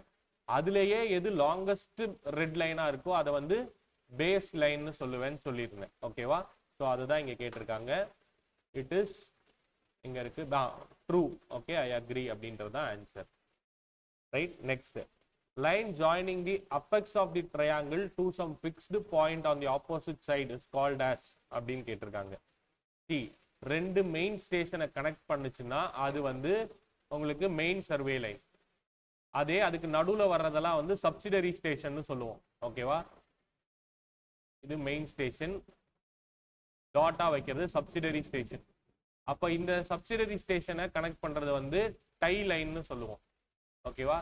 ஃபார் எக்ஸாம்பிள் இங்க ஒரு ட்ரையாங்கிள் ஃபார்ம் பண்றேன்னு வச்சுக்கோங்களேன். இதோடைய அப்பெக்ஸ்ல இருந்து ஆப்போசிட்ல இருக்க சர்வே லைனுக்கு ஒரு லைன் வரைகிறேன் அப்படின்னா அதுக்கு பேர் வந்து செக் லைன். ஓகேவா? Check line.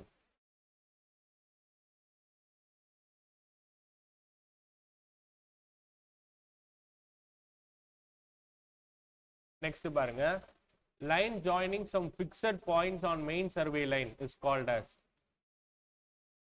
என்ன வரும்?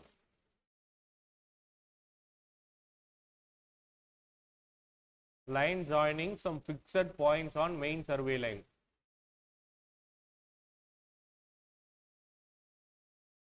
தீபலக்ஷ்மி, இதுக்கு ஆன்சர் ட்ரை பண்றீங்களா? புதுசா ஜாயின் பண்ணியிருக்காங்களா ஜி அவங்கலாம்? ஓகே, சும்மா ஒரு ரஃப் ட்ரை கொடுங்க. கிருஷ்ணா,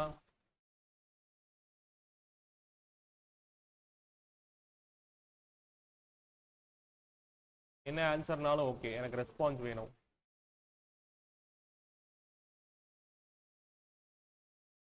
ஸோ இந்த பிக்சர் பாருங்க. அகெயின் இந்த ரெட் கலர் வந்து பாத்தீங்கன்னா மெயின் ஸ்டேஷன், அதை ஜாயின் பண்றது மெயின் சர்வே லைன். இந்த மெயின் சர்வே லைன்ல ஒரு சில ஸ்டேஷன்ஸ் வைக்கிறாங்க, இன்டர்மீடியட் ஸ்டேஷன்ஸ். அதை தான் நான் சப்சிடரி ஸ்டேஷன் சொல்லுவேன். அந்த சப்சிடரி ஸ்டேஷனை ஜாயின் பண்றது வந்து டை லைன். ஓகேவா? இப்போ கொஸ்டின் படிங்களேன். Line joining some fixed points on main survey line. Main survey லைன்ல இருக்க ஃபிக்ஸட் பாயிண்ட் யாரு? Tie station. Okay, or subsidiary station. அவங்களெல்லாம் ஜாயின் பண்றது யாரு? Tie line. ஓகேவா? ஸோ ஆன்சர் வந்து டை லைன். ரைட். நெக்ஸ்ட் 52 பாருங்க. a base line in a chain survey என்ன பண்ணும் அப்படின்ற மாதிரி கேட்டிருக்காங்க. a base line in chain survey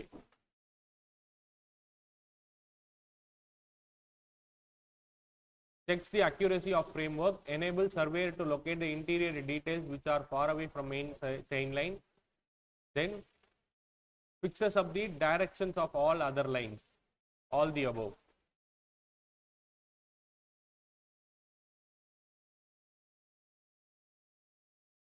Yes, இங்க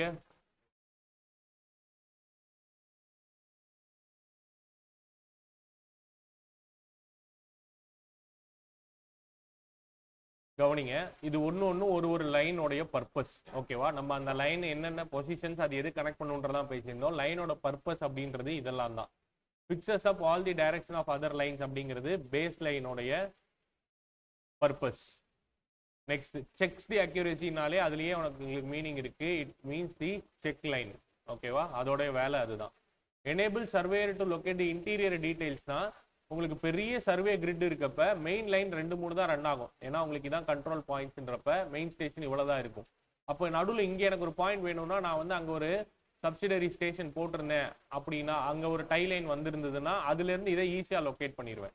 அதனால இது வந்து டை லைனோட பர்பஸ். ஸோ எல்லாமே டிஸ்கஸ் பண்ணியிருப்போம் கிளாஸ்ல. அதோடைய பர்பஸ் எல்லாம் ஆஃப்செட் தான்மா. இதுதான் மீன் பண்றாங்க. Enable survey to locate the interior டீடைல்ஸ்ன்றது தான் அது. ஓகேவா? ஏதோ ஒரு ஆப்ஜெக்ட் இருக்கு, அதுக்கு நான் வந்து என்னோட சர்வே லைன்ல இருந்து வியூ பண்றது தான் offset. Okay, so check line, tie line, base லைனோடைய பர்பஸ். ஆல் தி அபவ் கிடையாது.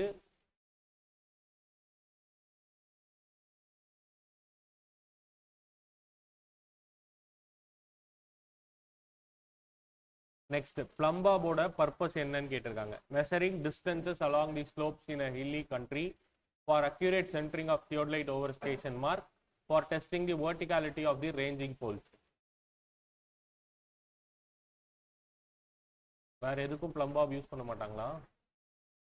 ரேஞ்சிங் ராட்ஸ் கரெக்டாக வேர்ட்டிக்கலாக ஹோல்ட் பண்ணியிருக்கோமான்னு எப்படி கண்டுபிடிப்பீங்க? கண்ணிலேயே கண்டுபிடிச்சிருவோமா? நம்ம லெபார்டரியில் பண்ணதில்லை, ஆனால் ப்ரொசீஜர் வந்து ரேஞ்சிங் ராட் வந்து கரெக்டாக வேர்ட்டிக்கலாக ஹோல்ட் பண்ணுறாங்களான்றதுக்கும் பிளம்பாப் வச்சு பார்ப்பாங்க. இந்த மெஷரிங் டிஸ்டன்சஸ் அலாங் தி ஸ்லோப் இப்போ சொன்னேன்ல, இது ஒரு ஹில் ஸ்லைடில் இந்த மாதிரி வந்து ஸ்டெப் பை ஸ்டெப்பாக போவாங்க அப்படின்னு. இந்த ஸ்டெப்பை வந்து கரெக்டாக வேர்ட்டிக்கலாக இந்த பாயிண்ட்ல டேப்பை பிடிச்சிட்டு அதை கரெக்டாக கிரவுண்டுக்கு டிரான்ஸ்ஃபர் பண்ணுறதுக்கும் வில் யூஸ் பிளம்பாப். ஓகேவா? ஸோ எங்கெல்லாம் உங்களுக்கு பிளம்பாப் தேவைப்படும்னா இந்த எல்லா இடத்துலையுமே தான். ஓகேவா? All the above.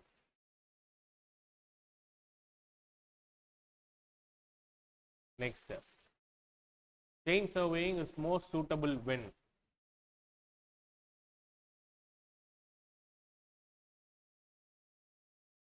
area to be surveyed is small, ground is fairly level and open with simple details, plans are required on larger scale.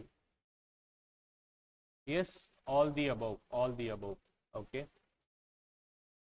Next, chain survey consists of arrangement of framework of triangles because triangle is only simple plane figure which can be plotted uniquely if of the triangle. Okay, அந்த ட்ரையாங்கிளோடைய எதெல்லாம் தெரிஞ்சிருந்தது அப்படின்னா என்னால் அந்த proper simple பிளேனில் என்னால் triangle மாதிரி plot பண்ண முடியறதுக்கு ஈஸியாக இருக்கும்னு கேட்டிருக்காங்க. ஆக்சுவலாக ஒரு ட்ரையாங்கிள் வேணும்னா ஒரு சைடு 2 ஆங்கிள், இல்லை ஒரு ஆங்கிள் 2 சைடு, இல்லை 3 சைடு, இல்லை 3 ஆங்கிள், இதெல்லாம் கிடைச்சாலுமே என்னால் ஒரு ட்ரையாங்கிளுக்கான ஒரு அவுட்லைனை வரைஞ்சிட முடியும். கரெக்டு தானே? ஆனால் ஒரு ப்ராப்பரான பிளாட்ல நீங்கள் கரெக்டாக ஒரு ட்ரையாங்குலேஷன் பண்ணி ஒரு ட்ரையாங்கிள் இது எனக்கு அக்யூரேட்டாக வேணும் அப்படின்ற பட்சத்தில் 3 சைட்ஸும் இருந்தாதான் ப்ராப்பரா you can draw a triangle. ஓகேவா? செயின் சர்வேயிங் பொறுத்த வரைக்கும். ஏன்னா செயின் சர்வேயிங்ல ஆங்கிள் மெஷர்மெண்ட்டே உள்ள வராது, நீங்க சைடை தான் மெஷர் பண்ணி ஆகணும். கரெக்டா? ஸோ அதனால 3 சைட்ஸ் தான் with respect to chain surveying. ஓகேவா? நெக்ஸ்ட் 56 பாருங்க. Well conditioned triangle, no angle should be. Well condition ட்ரையாங்கிளுக்கு ஆங்கிள் ரேஞ்ச் என்ன? 30 டிகிரிலேருந்து 120 டிகிரிக்குள்ளே இருக்கணும். இது என்னது அப்படின்னு புரியாதவங்களுக்கு இந்த ஒரு சர்வே லைனில் ஒரு டோபோகிராஃபில் லேண்டை பிரிக்கிறப்ப ட்ரையாங்கிளாக பிரிப்பாங்க. அதான் ட்ரையாங்குலேஷன் சொல்லுவோம். அப்படி பிரிக்கிறப்ப அந்த ட்ரையாங்கிளோட இன்னர் ஆங்கிள்ஸ் இருக்குல்ல, இன்டீரியர் ஆங்கிள்ஸ், அது வந்து 30 to 120 ரேஞ்சுக்குள்ளே இருக்கணும். 3 ஆங்கிளுமே அந்த ரேஞ்சுக்குள்ளே ஒன்னோட ஒன்று காம்பன்சேட் ஆகி மொத்தமாக 180க்குள்ளே முடிகிற மாதிரி இருக்கணும். ஏன் இது இந்த மாதிரி இருக்கிற ட்ரையாங்கிளை தான் வெல் கண்டிஷன்டு ட்ரையாங்கிள்னு சொல்லுவாங்க. ஏன் இந்த மாதிரி இருக்கணும் அதுவும் நான் இன்னைக்கு டிஸ்கஸ் பண்ணியிருந்தோம்.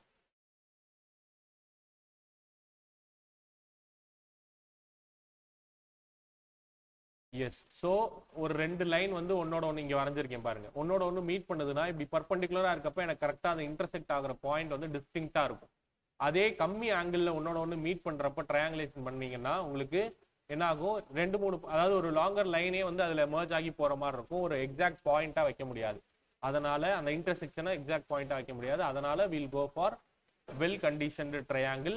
வெல் கண்டிஷன் ட்ரையாங்கிளோட angles should be within this range. Okay, should not be less than 30 degrees. ஓகேவா? Next 57. a check line in the chain survey என்ன பண்ணும்? செக் லைனோட பர்பஸ் என்னன்னு கேட்டிருக்காங்க. அகைன் முன்னாடி கேட்ட கொஸ்டினே தான், பட் ஆப்ஷன்ஸ் அதே தான், பட் பர்பஸ் மாத்திருக்கேன். ஸோ தட் என்ன ஆன்சர் இதுக்கு? Option A. Okay, option A அதே தான். அகைன் டை லைனுக்கான பர்பஸ் என்ன அப்படின்ற மாதிரி கொஸ்டின் ஃப்ரேம் பண்ணியிருக்கேன். It's option B. Next 59.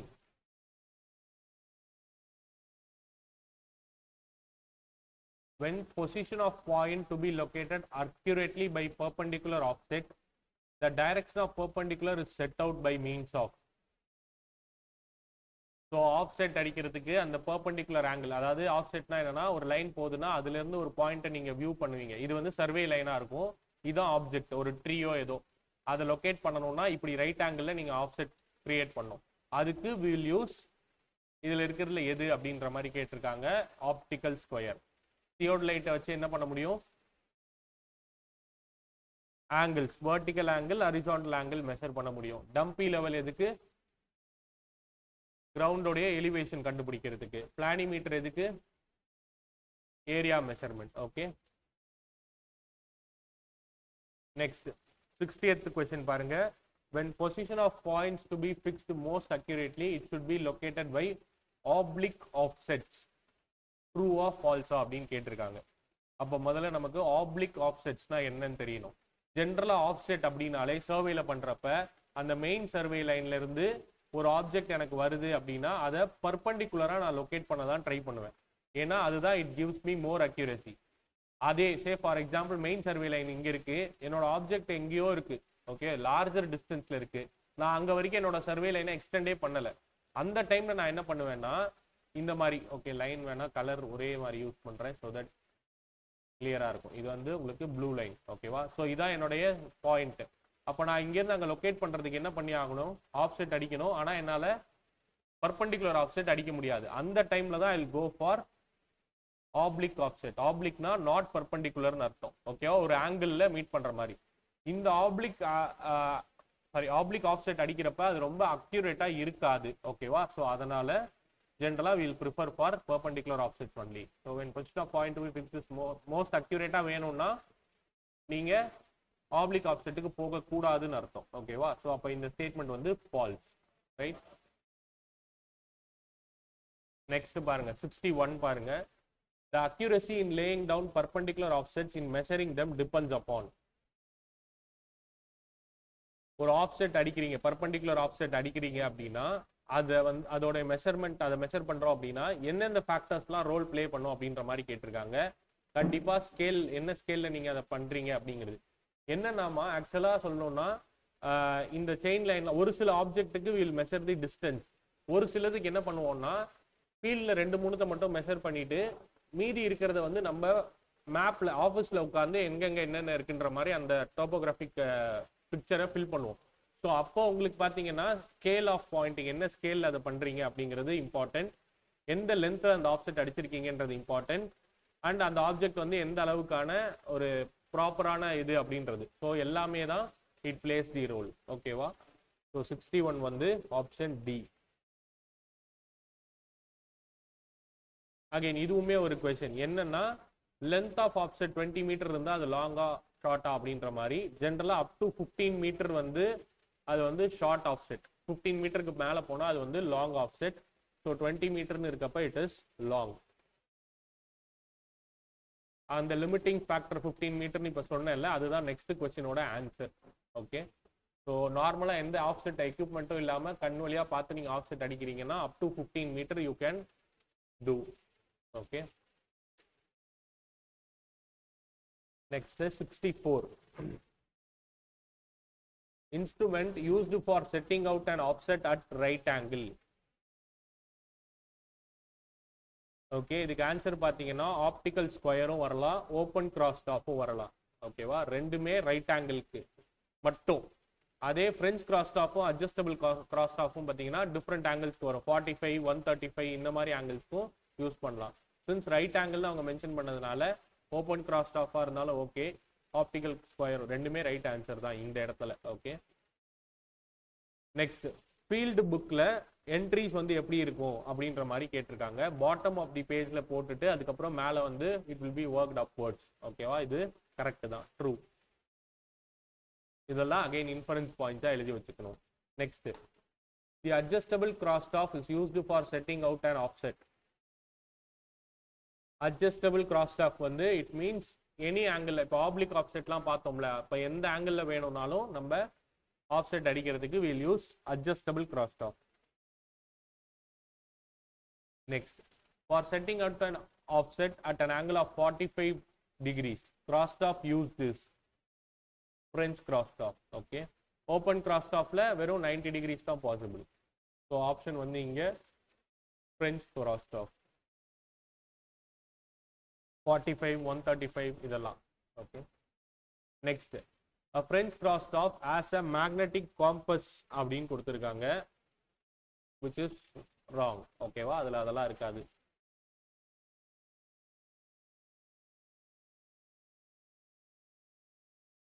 Next, an open crosstalk is commonly used for setting out. Open cross ஆஃப் வந்து it is for long offset 15 மீட்டருக்கு மேலே போகிறப்ப, பட் 90 டிகிரிஸ் தான். ஓகேவா, 90 டிகிரிஸ். ஆப்ளிக் ஆஃப்செட் இதை வச்சு அடிக்கவே முடியாது. அதுக்கு அட்ஜஸ்டபிள் கிராஸ் ஆஃபோ இல்லைனா ஃப்ரெஞ்ச் கிராஸ் ஆஃபோ தான் போகணும். Next, optical square is used for the same purpose as of crosstalk but more accurate. Yes, correct தானே? ரெண்டுமே 90 டிகிரிக்கு தான். ஓப்பன் கிராஸ்டாஃபும் சரி ஆப்டிக்கல் ஸ்கொயரும் சரி 90 டிகிரி செட் பண்ணுறதுக்கு தான், ஆஃப்செட் அடிக்கிறதுக்கு தான். பட் ஆப்டிக்கல் ஸ்கொயர் யூஸ் பண்ணுறப்ப அக்யூரசி இன்னும் ஜாஸ்தியாக இருக்கும். ஆப்டிக்கல் ஸ்கொயர் பற்றி டீட்டெயிலாக இன்னும் ஒரு சில பாயிண்ட்ஸ் நம்ம பேசுவோம். ஓகே, ஸோ இதுக்கு வந்து ஆப்ஷன் எஸ் தான் ரைட் ஆன்சர். இதுதான் சொன்னேன், ஆப்டிக்கல் ஸ்கொயரை பற்றி டீட்டெயிலாக பேசணும்னு. கவனிங்க, இதில் ஷேப் இன்ட்ரடியூஸ் பண்ண முடியுமா? இல்லை, ரைட். சரி, நான் இங்கே எழுதுகிறேன். கிராஸ் ஆஃப் இதில் பார்த்தோம், செயின் சர்வேயிங்கில்.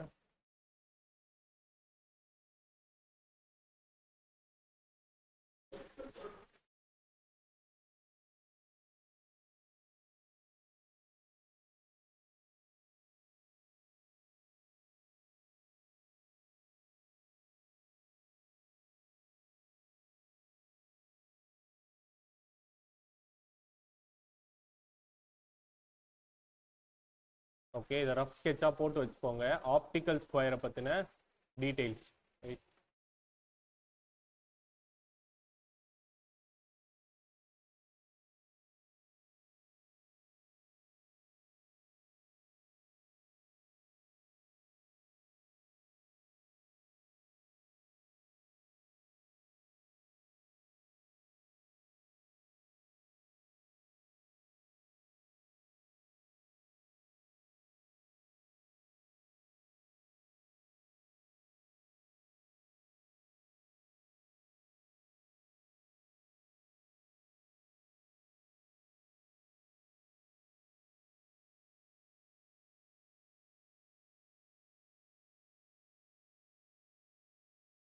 ஓகே, ஸோ இதில் வந்து பார்த்தீங்கன்னா உள்ளுக்குள்ளர வந்து 2 மிரர் மாதிரி வச்சுருப்பாங்க.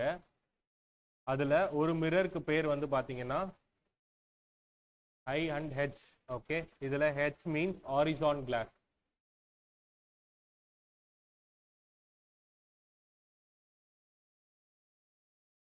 ஓகே, ஐ அப்படிங்கிறது இண்டெக்ஸ் கிளாஸ்.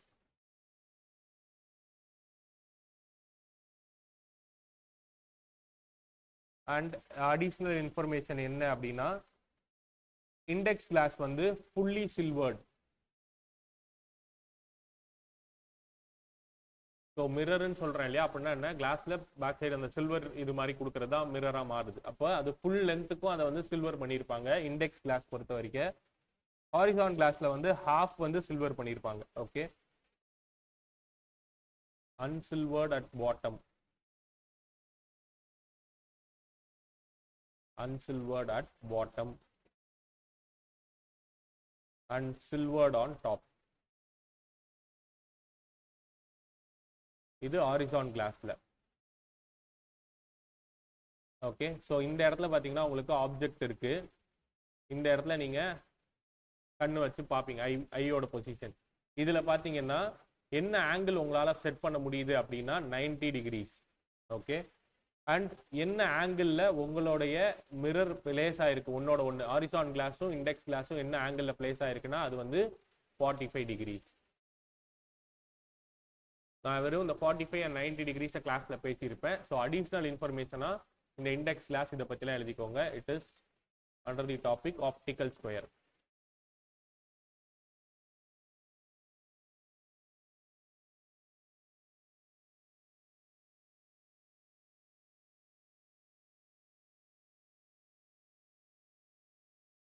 ஓகே, கிளியர் தானே? இப்போ ஆன்சர் பண்ணுவோமா அந்த கொஸ்டினுக்கு? என்ன கேட்டிருந்தாங்க, the angle of intersection of horizon glass and index glass in the optical square. ரெண்டு கிளாஸ்க்கும் நடுவில் இருக்கிறது என்னன்னு கேட்டிருக்காங்க, 45. என்ன ஆங்கிள் செட் பண்ண முடியும் ஆப்டிக்கல் ஸ்கொயரை வச்சுன்னு கேட்டாங்கன்னா 90 degree. Okay, next, the horizon glass in the optical square is wholly silvered, wholly unsilvered, 1/4 silvered, half silvered. half silvered and half unsilvered. Okay. Next, the index glass in the optical square is wholly silvered.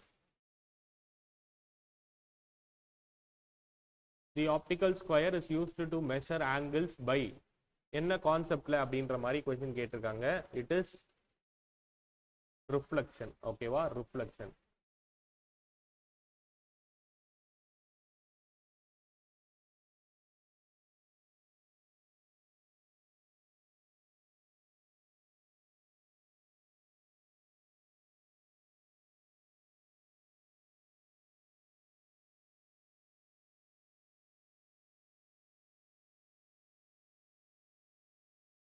Right. Next, the instrument belonging to the class of reflecting instrument எதெல்லாம் அப்படின்னு கேட்டிருக்காங்க. Line ரேஞ்சரும் சரி, box extend, அதுக்கப்புறம் prismatic compass, இது எல்லாத்துலேயுமே பார்த்தீங்கன்னா உங்களுக்கு அந்த ரிஃப்ளெக்டிங் இதை வந்து யூஸ் பண்ணியிருப்பாங்க. ப்ரிசம்ல வந்து உங்களுக்கு ப்ரிசம் காம்பஸ்ல பிரிஸ்மேட்டிக் ஐ மீன் இந்த ப்ரிசம் வந்து உள்ள வச்சிருப்பாங்க. அது வழியா நீங்க ரீடிங் வந்து அப்படியே டைரக்டா பார்க்குற மாதிரியான செட்டப் இருக்கும். பாக்ஸ் எக்ஸ்டென்ட்டும் அதே மாதிரி தான் இருக்கும் உங்களுக்கு. தென் லைன் ரேஞ்சர்லையும் பார்த்தீங்கன்னா உங்களுக்கு அந்த ரேஞ்சிங் ராட்ஸை வந்து இன்டர்னல் ரிஃப்ளெக்ஷன்ஸ் மூலமா உங்களுக்கு ஒரே லைன்ல கொண்டு வந்து அலைன் பண்றதுக்கான செட்டப் மாதிரி இருக்கும் லைன் ரேஞ்சர். ஓகே, ஸோ எல்லாமே தான். அது நான் செக் பண்ணேம்மா. டபுள் ரிஃப்ளெக்ஷன் அப்படிங்கிறதும் ஆக்சுவலாக 2 மிரர் இருக்கிறதுனால டபுள் ரிஃப்ளெக்ஷன் அப்படிங்கிறதும் வரலாம். ஓகேவா, பட் டெக்ஸ்ட்ல எல்லாத்துலேயும் ரிஃப்ளெக்ஷன் தான் மென்ஷன் பண்ணியிருக்காங்க. ஸோ ரிஃப்ளெக்ஷன்னே இருக்கட்டும் அது. ஓகே, சேஞ்ச் பண்ண வேணாம்.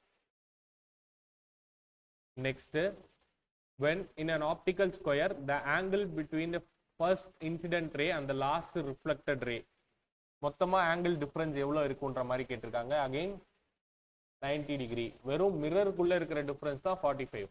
மற்றபடி இந்த இன்சிடென்ட் ரே என்னது ரிஃப்ளெக்டட் ரே அகைன் என்ன ஆங்கிள் நீங்க மெஷர் பண்றது, இது எல்லாத்துக்குமே 90 டிகிரிஸ் தான் ஆன்சர். ஓகேவா.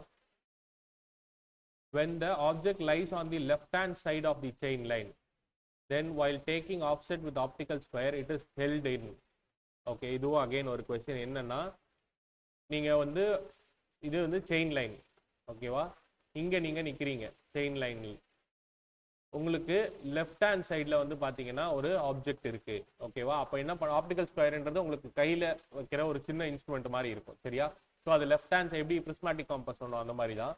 ஸோ உங்களுக்கு லெஃப்ட் ஹேண்ட் சைடில் உங்களுடைய ஆப்செட் அடிக்கணும் அப்படின்ற பட்சத்தில் யூ ஷுட் ரைட் ஹேண்ட் அப்ரைட்டில் இருக்கணும். ஓகேவா, அதோட பொசிஷன் இதுதான்.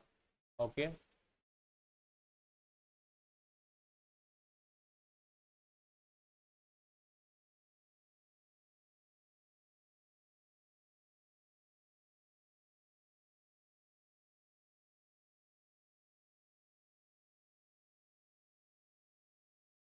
Right. Next, the bearing observed with the prismatic compass. Prismatic compassல என்ன டைப் ஆஃப் bearing யூஸ் பண்ணிருப்பாங்க? குவாட்ரான்ட்ல, ஹோல் சர்க்கிளா? ஹோல் சர்க்கிள் பியரிங் ஞாபகம் இருக்கா? காம்பஸ் சர்வேயிங்ல ஹோல் சர்க்கிள் பியரிங்க்கும் குவாட்ரான்டல் பியரிங்க்கும் டிஃபரன்ஸ் பார்த்துருப்போம். ஓகே, இங்க இருக்கு. அகைன் இதுக்கான டிஃபரன்ஸ் வேணா, நம்ம காம்பஸ்க்கான டிஃபரன்ஸ் வேணும். ஸோ சர்வேயர் காம்பஸ், பிரிஸ்மேட்டிக் காம்பஸ்னு. இதுல சர்வேயர் காம்பஸ்ல உங்களுக்கு மெஷர்மெண்ட் எப்படி இருக்கும், ஐ மீன் அந்த கிராஜுவேஷன்ஸ் எப்படி இருக்கும் அந்த ஸ்கேல்ல அப்படிங்கிறத கொடுத்துருக்கேன். அதே மாதிரி பிரிஸ்மேட்டிக் காம்பஸ்ல வந்து பாத்தீங்கன்னா உங்களுக்கு ஃபுல் 360க்கான வியூ இருக்கும். ஓகேவா, ஸோ அது வந்து whole circle bearing.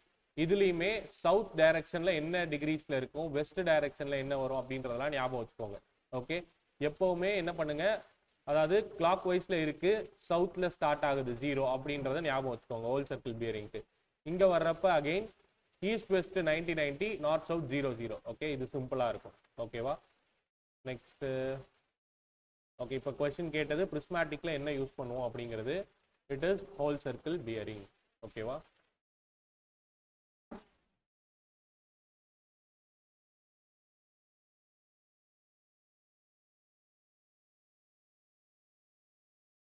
Next, bearing observed with a surveyor compass. surveyor compassல quadrantal. ஓகே, ஒரு क्वेश्चनக்கு ஆன்சர் கரெக்ட்டா தெரிஞ்சிருந்தா போதும். மானிட்டர் ஆஃப் பண்ணிடுங்க. நெக்ஸ்ட் 80 பாருங்க. இதெல்லாம் இனிமே என்னன்னா ஜஸ்ட் அந்த ஹோல் சர்க்கிள் பியரிங் இதுக்குள்ள இருக்கக்கூடிய கன்வர்ஷன்ஸ் தான். Okay, whole circle bearing system. Okay, hearing இல்ல பியரிங், பியரிங் சிஸ்டம். அதுல வந்து பாத்தீங்க, அதாவது இது கொடுத்துருக்கிறது குவாட்ரான்டல் பியரிங்ல, அதை ஹோல் சர்க்கிள் பியரிங்ல சொல்லுங்கன்னு சொல்லியிருக்காங்க. அப்ப பாருங்களேன், இதுல வந்து சவுத் ஈஸ்ட்னு சொல்லியிருக்காங்க. அப்படின்னா இது south, east, north, west. So south ஈஸ்ட்னா இங்க இந்த இடத்துல இருக்கக்கூடிய ஆங்கிள் அதான் அவங்க மென்ஷன் பண்ணியிருக்காங்க. அது எவ்வளோவா? 25 degrees 15 minutes. அப்போ நமக்கு இதை ஹோல் சர்க்கிளில் வேணும்னா என்ன பண்ணணும்? நம்ம இந்த சைட்ல இருந்து நமக்கு என்னவோ அதுதான் கேட்டிருக்காங்க. ஓகே, ஸோ ரஃப் கெஸ் வந்து 90க்கு மேலே இருக்கணும், 180க்குள்ளே இருக்கணும். அந்த மாதிரி வச்சு ஆப்ஷனில் பிக் பண்ண முடியுதா பாருங்க. பட் இங்கே இந்த 2 வருது அகெயின். ஓகேவா? ஸோ இதில் பாருங்களேன், இங்கேருந்து 25 போயிடுச்சு அப்படின்னா மொத்தம் 90, இங்கேருந்து 25 போயிடுச்சுன்னா அகெயின் இங்கே ஒரு 90 இருக்கு. ஓகே, இங்கே அப்போ பேலன்ஸ் இருக்கிறத வச்சு நீங்கள் 90ல் 25 போச்சுன்னா பேலன்ஸ் எவ்வளோ இருக்கணும் அப்படின்றத வச்சு பண்ணோம். இப்போ எவ்வளோ வந்துச்சு?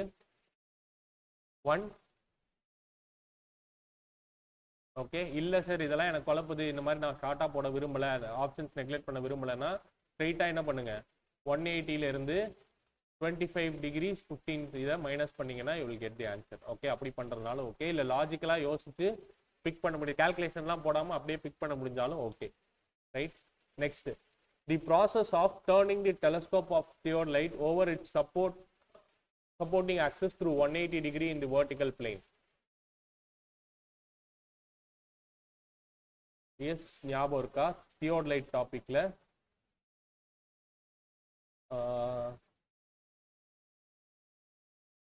எஸ். ஸோ இந்த வெர்டிக்கல் ஆக்சிஸ் இப்படி இருக்கா தியோடலைட்டு. இந்த தியோடலைட்டை அப்படியே இந்த ஐபீஸ் இந்த பக்கம், ஐ மீன் ஆப்ஜெக்ட் வெயின் இந்த பக்கமும் ஐபீஸ் இந்த பக்கமும் வர மாதிரி ரொட்டேட் பண்ணீங்கன்னா அதுக்கு பேர் என்னன்னு கேட்டிருக்காங்க. டிரான்சிட்டிங், ரிவர்சிங், பிளஞ்சிங் எல்லாமே it means the same.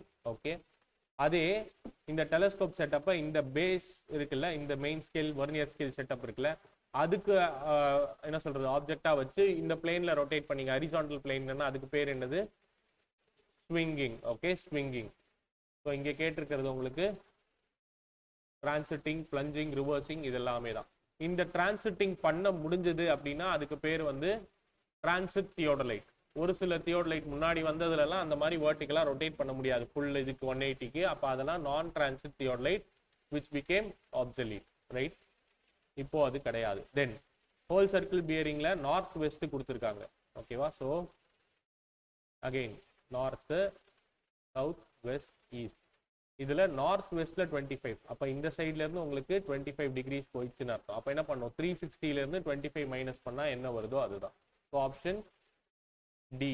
Okay, இதெல்லாம் டைரக்டா பிக் பண்ணிடலாம், கால்குலேட் பண்ணணும்னு அவசியம் இல்லை. Next, the bearing of a line in the direction of progress of survey is called as back bearing னு கொடுத்துருக்காங்க.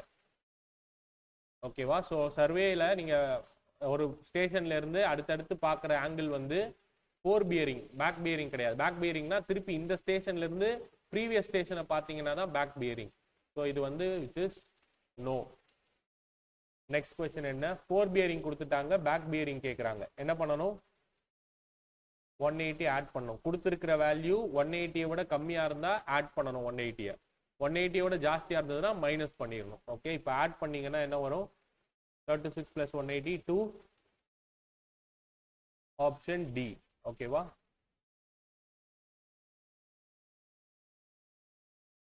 ஸோ ஜேடிஓவில் இல்லை நீங்கள் இந்த இது தமிழ்நாடு வாட்டர் போர்டு எக்ஸாம்ஸ்லாம் இந்த மாதிரியான கொஸ்டின்ஸ் நிறைய எக்ஸ்பெக்ட் பண்ணலாம்.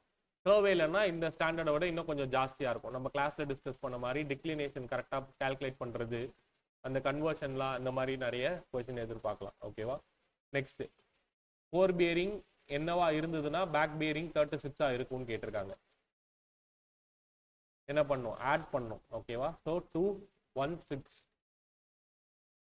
ரைட். ஸோ நெக்ஸ்ட் வந்து 86 ஃபோர் பியரிங் கொடுத்துருக்காங்க. பேக் பியரிங் என்னன்னா இதுல என்ன ஃபார்மேட்ல கொடுத்துருக்காங்க? குவாட்ரான்டல் பியரிங்ல கொடுத்துருக்காங்க. குவாட்ரான்டல் பியரிங்ல இந்த மாதிரி ஃபோர் பியரிங் கொடுத்துட்டு பேக் பியரிங் கேட்டா என்ன பண்ணணும்னு சொல்லியிருக்கேன். சேம் ஆங்கிள் தான், ஆனா நார்த்னு இருக்கிறத வந்து சவுத்னு மாத்தி எழுதணும், வெஸ்ட்னு இருக்கிறத ஈஸ்ட்னு மாத்தி எழுதணும். ஸோ ஸ்ட்ரெயிட்டா answer option A. Okay, next when the whole circle bearing of two lines கொடுத்துருக்காங்க இன்க்ளூடட் ஆங்கிள் என்ன வரும் பிஏசின்னு கேட்டிருக்காங்க. ஸோ என்ன பண்ணுறோம், ஸ்டேஷன் வந்து அப்போ ஏல இருக்கு, ஏ டு பி வந்து என்னது 115 சரி, ஏ டு பி வந்து 115. ஓகே, ஸோ இங்கேருந்து இங்கே 115. ஏ டு சி வந்து 41. ஸோ இது வந்து 41. இப்போ ஆங்கிள் பிஏசினா இதுதான். இந்த வேணா டிஃப்ரெண்ட் கலர்ஸ்ல வரையட்டுமா யாருக்காச்சும் புரியலன்னா? ஸோ ஆக்சிஸ் இது, இதுல ரெண்டு கொடுத்துருக்காங்க. என்னன்னா ஆங்கிள் இது வந்து பாயிண்ட் ஏல வந்து மையமா வச்சுக்கோங்க, ஏன்னா ஆங்கிள் பிஏசி கேட்கறதுனால. ஓகேவா? அகைன் ஏபி வந்து 115னா இங்க இருக்கு. ஸோ இந்த ஆங்கிள் வந்து 115 இருக்கும். கரெக்டாக எப்பவுமே ஃப்ரம் நார்த்ல இருந்து எடுக்கணும். 115னா 90 தாண்டி இருக்கும், அதனால இங்க எழுதுறேன். ஸோ இது வந்து 115 அண்ட் இது வந்து பாத்தீங்கன்னா ஏ பியோடது லைன். அடுத்தது வந்து ஏசி, ஏசி வந்து பாத்தீங்கன்னா உங்களுக்கு 41 கொடுத்துருக்காங்க. ஸோ சி இந்த ஆங்கிள் வந்து 41. எனக்கு கொஸ்டின்ல ஆன்சரா எதை கேட்குறாங்க அப்படின்னா இந்த ரெண்டுத்துக்கும் நடுவில் இருக்கிறது. ஓகே, ஆங்கிள் பிஏசி கேட்குறாங்க. ஓகேவா? அப்போ என்ன பண்ணணும், 115ல இருந்து 41 மைனஸ் பண்ணணும். என்ன வந்துச்சு 74. ஓகேவா? Next horizontal line between true meridian and a survey line is called as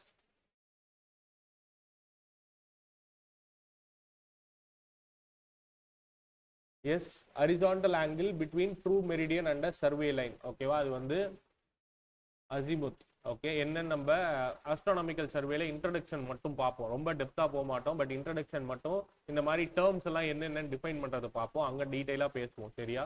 so அது ஒரு ப்ராப்பர் ஃபார்மேட்ல அது அப்படியே ஃப்ளோவா பார்க்குறப்ப கிளியரா இருக்கும். இப்போதைக்கு இன்ஃபரன்ஸ் பாயிண்ட் மாதிரி போட்டு நோட் பண்ணி வச்சுக்கோங்க. Okay, then horizontal angle between true meridian and magnetic meridian.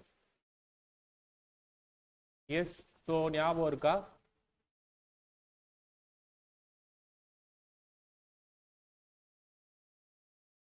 Compass சர்வேயிங்ல மேக்னெட்டிக் டிக்ளினேஷன்ல இருந்தா ஸ்டார்ட்டே பண்ணோம். ஓகே, ஸோ இதுல இந்த ரெட் கலர்ல இருக்கிறது வந்து ட்ரூ மெரிடியன். அதுல இருந்து அது வந்து என்னன்னா ஆஸ்ட்ரானமிக்கல் சர்வே மூலமா ஒரு பாயிண்ட், ஒரு இடத்துக்கானதை லொகேட் பண்ணுவோம், which will be constant all the time. அது வந்து மாறாது. ட்ரூ மெரிடியன் ஒரு இடத்துக்கு அதே தான் எப்பவுமே. மேக்னெட்டிக் மெரிடியன் அப்படிங்கிறது மாறிக்கிட்டே இருக்கிறது, வேரியேஷன்ஸ் இருந்துட்டே இருக்கிற விஷயம். ஸோ அது வந்து ஒரு இடத்துல மெஷர் பண்றோம், அதை வந்து அதோடைய நார்த் வேறையா வருது, அதை வச்சு ஒரு ஆக்சிஸ் வரைகிறோம்னா அது மேக்னெட்டிக் மெரிடியன். இப்போ இந்த ட்ரூ மெரிடியனுக்கும் மேக்னெட்டிக் மெரிடியனுக்கும், அதாவது ரெட் லைனுக்கும் பிளாக் லைனுக்கும் இருக்கக்கூடிய ஆங்கிள் டிஃபரன்ஸ் தான் மேக்னெட்டிக் டிக்ளினேஷன் அப்படின்னு பார்த்தோம். அது சாரி ஈஸ்ட் வேர்ட்ஸ்ல இருந்ததுன்னா ஈஸ்டர்ன் டிக்ளினேஷன் பாசிட்டிவ்னு சொல்லுவோம், வெஸ்ட் வேர்ட்ஸ்ல இருந்ததுன்னா நெகட்டிவ் டிக்ளினேஷன் சொல்லுவோம். கிளியர் தானே இதெல்லாம்? ஓகே, தென் எப்பவுமே ஒரு ஃபார்முலா மாதிரி சொன்னேன், என்னது அது? True bearing minus magnetic bearing declination is equal to எங்க எழுதணும்?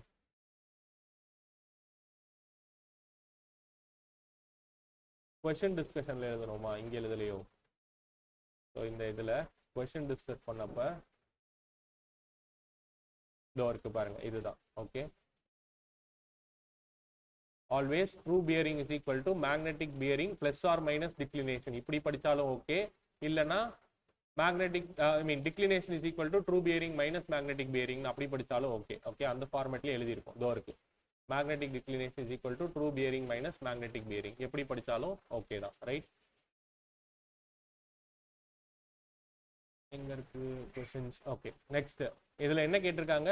Horizontal angle between magnetic meridian true meridian என்னன்னா magnetic declination. Right? Due to magnetic influence of earth the magnetic needle of prismatic compass be inclined downwards towards the pole. This inclination of needle with the horizontal is known as dip. ஓகேவா? அந்த needle வந்து நகர்றது, okay, within the prismatic compass, அதுதான் வந்து tip அப்படின்னு சொல்லுவோம். Okay, இதுவும் டீடைலா discuss பண்ணோம் காம்பஸ் சர்வேயிங்ல. Magnetic dip, so it is the angle made with the horizontal by earth's magnetic field lines or magnetic needle. அதுதான் டிப் வந்து 0 to 90 இருக்கும். ஈக்குவேட்டர்ல டிப் 0, போல்ஸ்ல டிப் வந்து 90. இது என்னன்னா ஒரு மேக்னெட்டிக் காம்பஸ் ஆர் ஒரு சின்ன காம்பஸ்க்குள்ள ஒரு நீடில் இருக்கு. அந்த நீடில் வந்து ஈக்குவேட்டர் கிட்ட பிடிச்சிங்கன்னா சர்ஃபேஸ்க்கு எக்ஸாக்ட் பேரலா இருக்கும். ஓகேவா? ஏன்னா அந்த இடத்துல வந்து டிப் இருக்காது.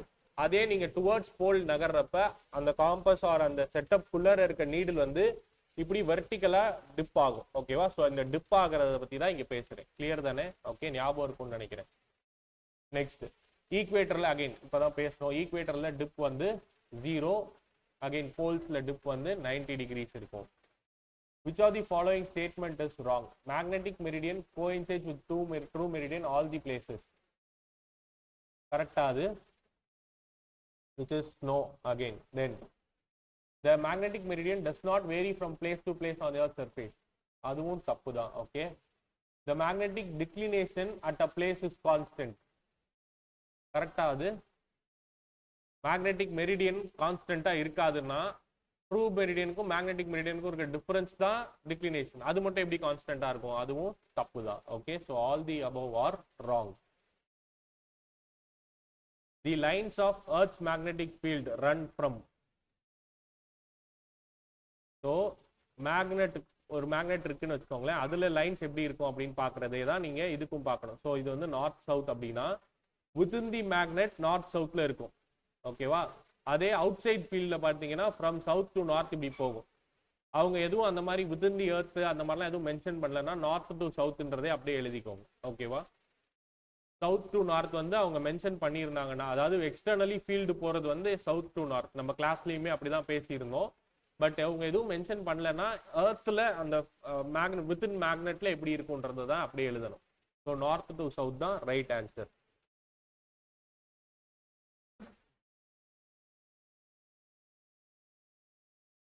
அதுதான் சொன்னேன். அதாவது எக்ஸ்டர்னலா இருக்கப்பதான் அவங்க மென்ஷன் பண்ணல இல்லை எதுவும். இப்போ ஜஸ்ட் எர்த் மேக்னெட்டிக் ஃபீல்டு ஜென்ரலான்னு கேட்கிறப்ப நீங்க நார்த் டு சவுத் தான் எழுதணும். ஓகேவா?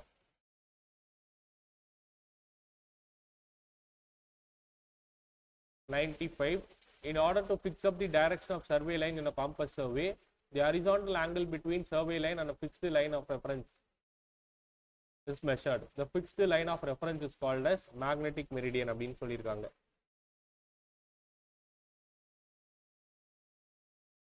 ஸோ என்னன்னா, நம்ம காம்பஸ் சர்வேயிங் பண்றப்ப ஒரு இடத்துல போயிட்டு என்ன பண்ணுவோம், ஃபர்ஸ்ட் அந்த காம்பஸ்ல நார்த் எங்க காட்டுதோ அந்த நார்த்தை வச்சுப்போம்.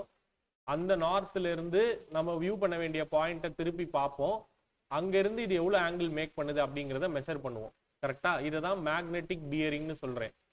ஓகே, எதனால இதை நான் சொல்றேன், எதை இந்த நார்த்தை எதை வச்சு ஃபிக்ஸ் பண்றேன்? என்னோட ட்ரூ மெரிடியன் வச்சா மேக்னெட்டிக் மெரிடியன் வச்சா?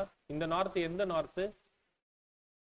சைட்ல நம்ம பண்றது எல்லாமே, காம்பஸ் சர்வேல நம்ம பண்றது எல்லாமே with reference to magnetic meridian தான். சரியா?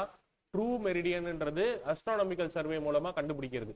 வெளில இருக்கக்கூடிய செலஸ்டியல் பாடிஸ், மூனோ இல்ல சன்னோ எதையோ ரெஃபரன்ஸா வச்சுட்டு எர்த்ல அந்த ஒரு பாயிண்ட்ல கண்டுபிடிக்கிறது தான் வந்து ட்ரூ மெரிடியன்.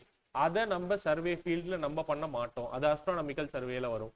நம்ம பண்றது எல்லாமே மேக்னெட்டிக் மெரிடியனை ஃபர்ஸ்ட் கண்டுபிடிப்போம் காம்பஸ் வச்சு, அதுல இருந்து ஆங்கிள் கண்டுபிடிப்போம். ஸோ அதனால this statement is true with respect to compass survey mention பண்ணிருக்காங்க. okay, then the lines passing through the lines passing through points at which the magnetic declination is equal all the time are called as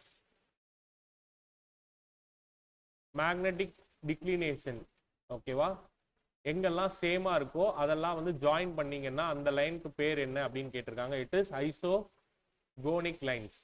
ஒருவேளை line joining the points at which magnetic declination is 0 அப்படின்னு கொடுத்திருந்தாங்கன்னா agonic lines. ஒருவேளை magnetic டிக்ளினேஷனுக்கு பதிலாக magnetic dip are ஈக்குவல்னு கொடுத்திருந்தாங்கன்னா isoclinic lines. அதே magnetic dip is 0 அப்படின்னு கொடுத்திருந்தாங்கன்னா அது வந்து ஏ கிளினிக் லைன். ஓகேவா? ஞாபகம் இருக்கா? இதையும் கிளாஸ்ல இங்க ஸ்டேட்மெண்ட்ஸா பார்த்தோம். இங்க இருக்கு, இதோ இருக்கு பாருங்க. ஐசோகோனிக் லைன்னா என்ன? Line joining points having same magnetic declination. Points having 0 magnetic டிக்ளினேஷன்னா ஏகோனிக். அதே டிப்பு பத்தி பேசுறப்ப கிளினிக்ன்ற வார்த்தை யூஸ் பண்ணணும். சேம் மேக்னெட்டிக் டிப் இருந்ததுன்னா ஐசோக்ளினிக், 0 மேக்னெட்டிக் டிப் இருந்ததுன்னா ஏ கிளினிக். அப்ப ஏ கிளினிக் லைன் அலாங் ஈக்குவேட்டர் வருமா போல்ஸ் வருமா? ஏ கிளினிக் லைன் வந்து அலாங் ஈக்குவேட்டர். ஏன் ஈக்குவேட்டர்ல எப்பவுமே மேக்னெட்டிக் டிப் ஜீரோன்னு பார்த்தோம். ஓகேவா? இதெல்லாமும் கொஸ்டினா கேட்டிருக்காங்க. ஸோ ஃபர்ஸ்ட் டிக்ளினேஷன்னா என்ன, டிப்னா என்னன்ற டிஃபரன்ஸ் கிளாஸ்ல பார்த்தோம். தென் அந்த பாயிண்ட்டை ஜாயின் பண்ணக்கூடிய லைன்ஸ்க்கு என்ன நேம் அப்படின்னு பார்த்தோம். அந்த பாயிண்ட் சேமா இருந்ததுன்னா ஒரு பேரு, அந்த பாயிண்ட் ஜீரோவா இருந்தது அதெல்லாம் ஜாயின் பண்ணோம்னா இன்னொரு பேர். அதே மாதிரி டிப்புக்கு ஞாபகம் இருக்குல்ல, இந்த 4 பாயிண்ட் மேட்ச் தி ஃபாலோயிங் மாதிரி கேட்டிருக்காங்க ஜேஇல கூட. Okay, next the diurnal variation of magnetic needle is dash near the equator. Yes, it will be less. Okay, இதை பத்தி பேசணுமா? நான் இங்க கொடுத்துருந்தேன் நான் ஸ்டேட்மெண்ட்ல. ஓகே, வேரியேஷன் பொறுத்து diurnal variation more in daysன்ற மாதிரி கொடுத்துருந்தேன். generally varies higher at poles and less at equator னு மென்ஷன் பண்ணியிருந்தேன். ஓகேவா? ஸோ அதுதான் கொடுத்துருக்காங்க. Then in high altitudes diurnal variation of the magnetic needle is greater. கரெக்டா இல்லையா அப்படின்னு கேட்டிருக்காங்க. again it is yes. ஓகேவா? then diurnal variation of magnetic needle is more. சம்மர்ல அதிகமா இருக்கும். ஓகேவா? ஆனா அது சீசனல் வேரியேஷன் நான் நேம் மென்ஷன் பண்ணியிருப்பேன். இங்க எல்லா கொஸ்டினுமே ஆனுவல் வேரியேஷன் மென்ஷன், இங்க எல்லா கொஸ்டினுமே டியூரினல் வேரியேஷன்ற கான்செப்ட்லேயே வச்சு கேட்டிருக்காங்க. பட் அதுக்கு தனித்தனி பேர் இருக்கு, அதுதான் நம்ம இங்க மென்ஷன் பண்ணிடணும். Okay, last question. Theodolite is an instrument for measuring horizontal angle, vertical angle, both. ரெண்டும் தான். Okay,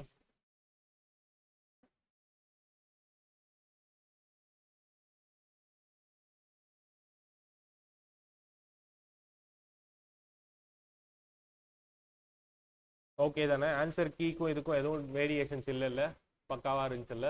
right.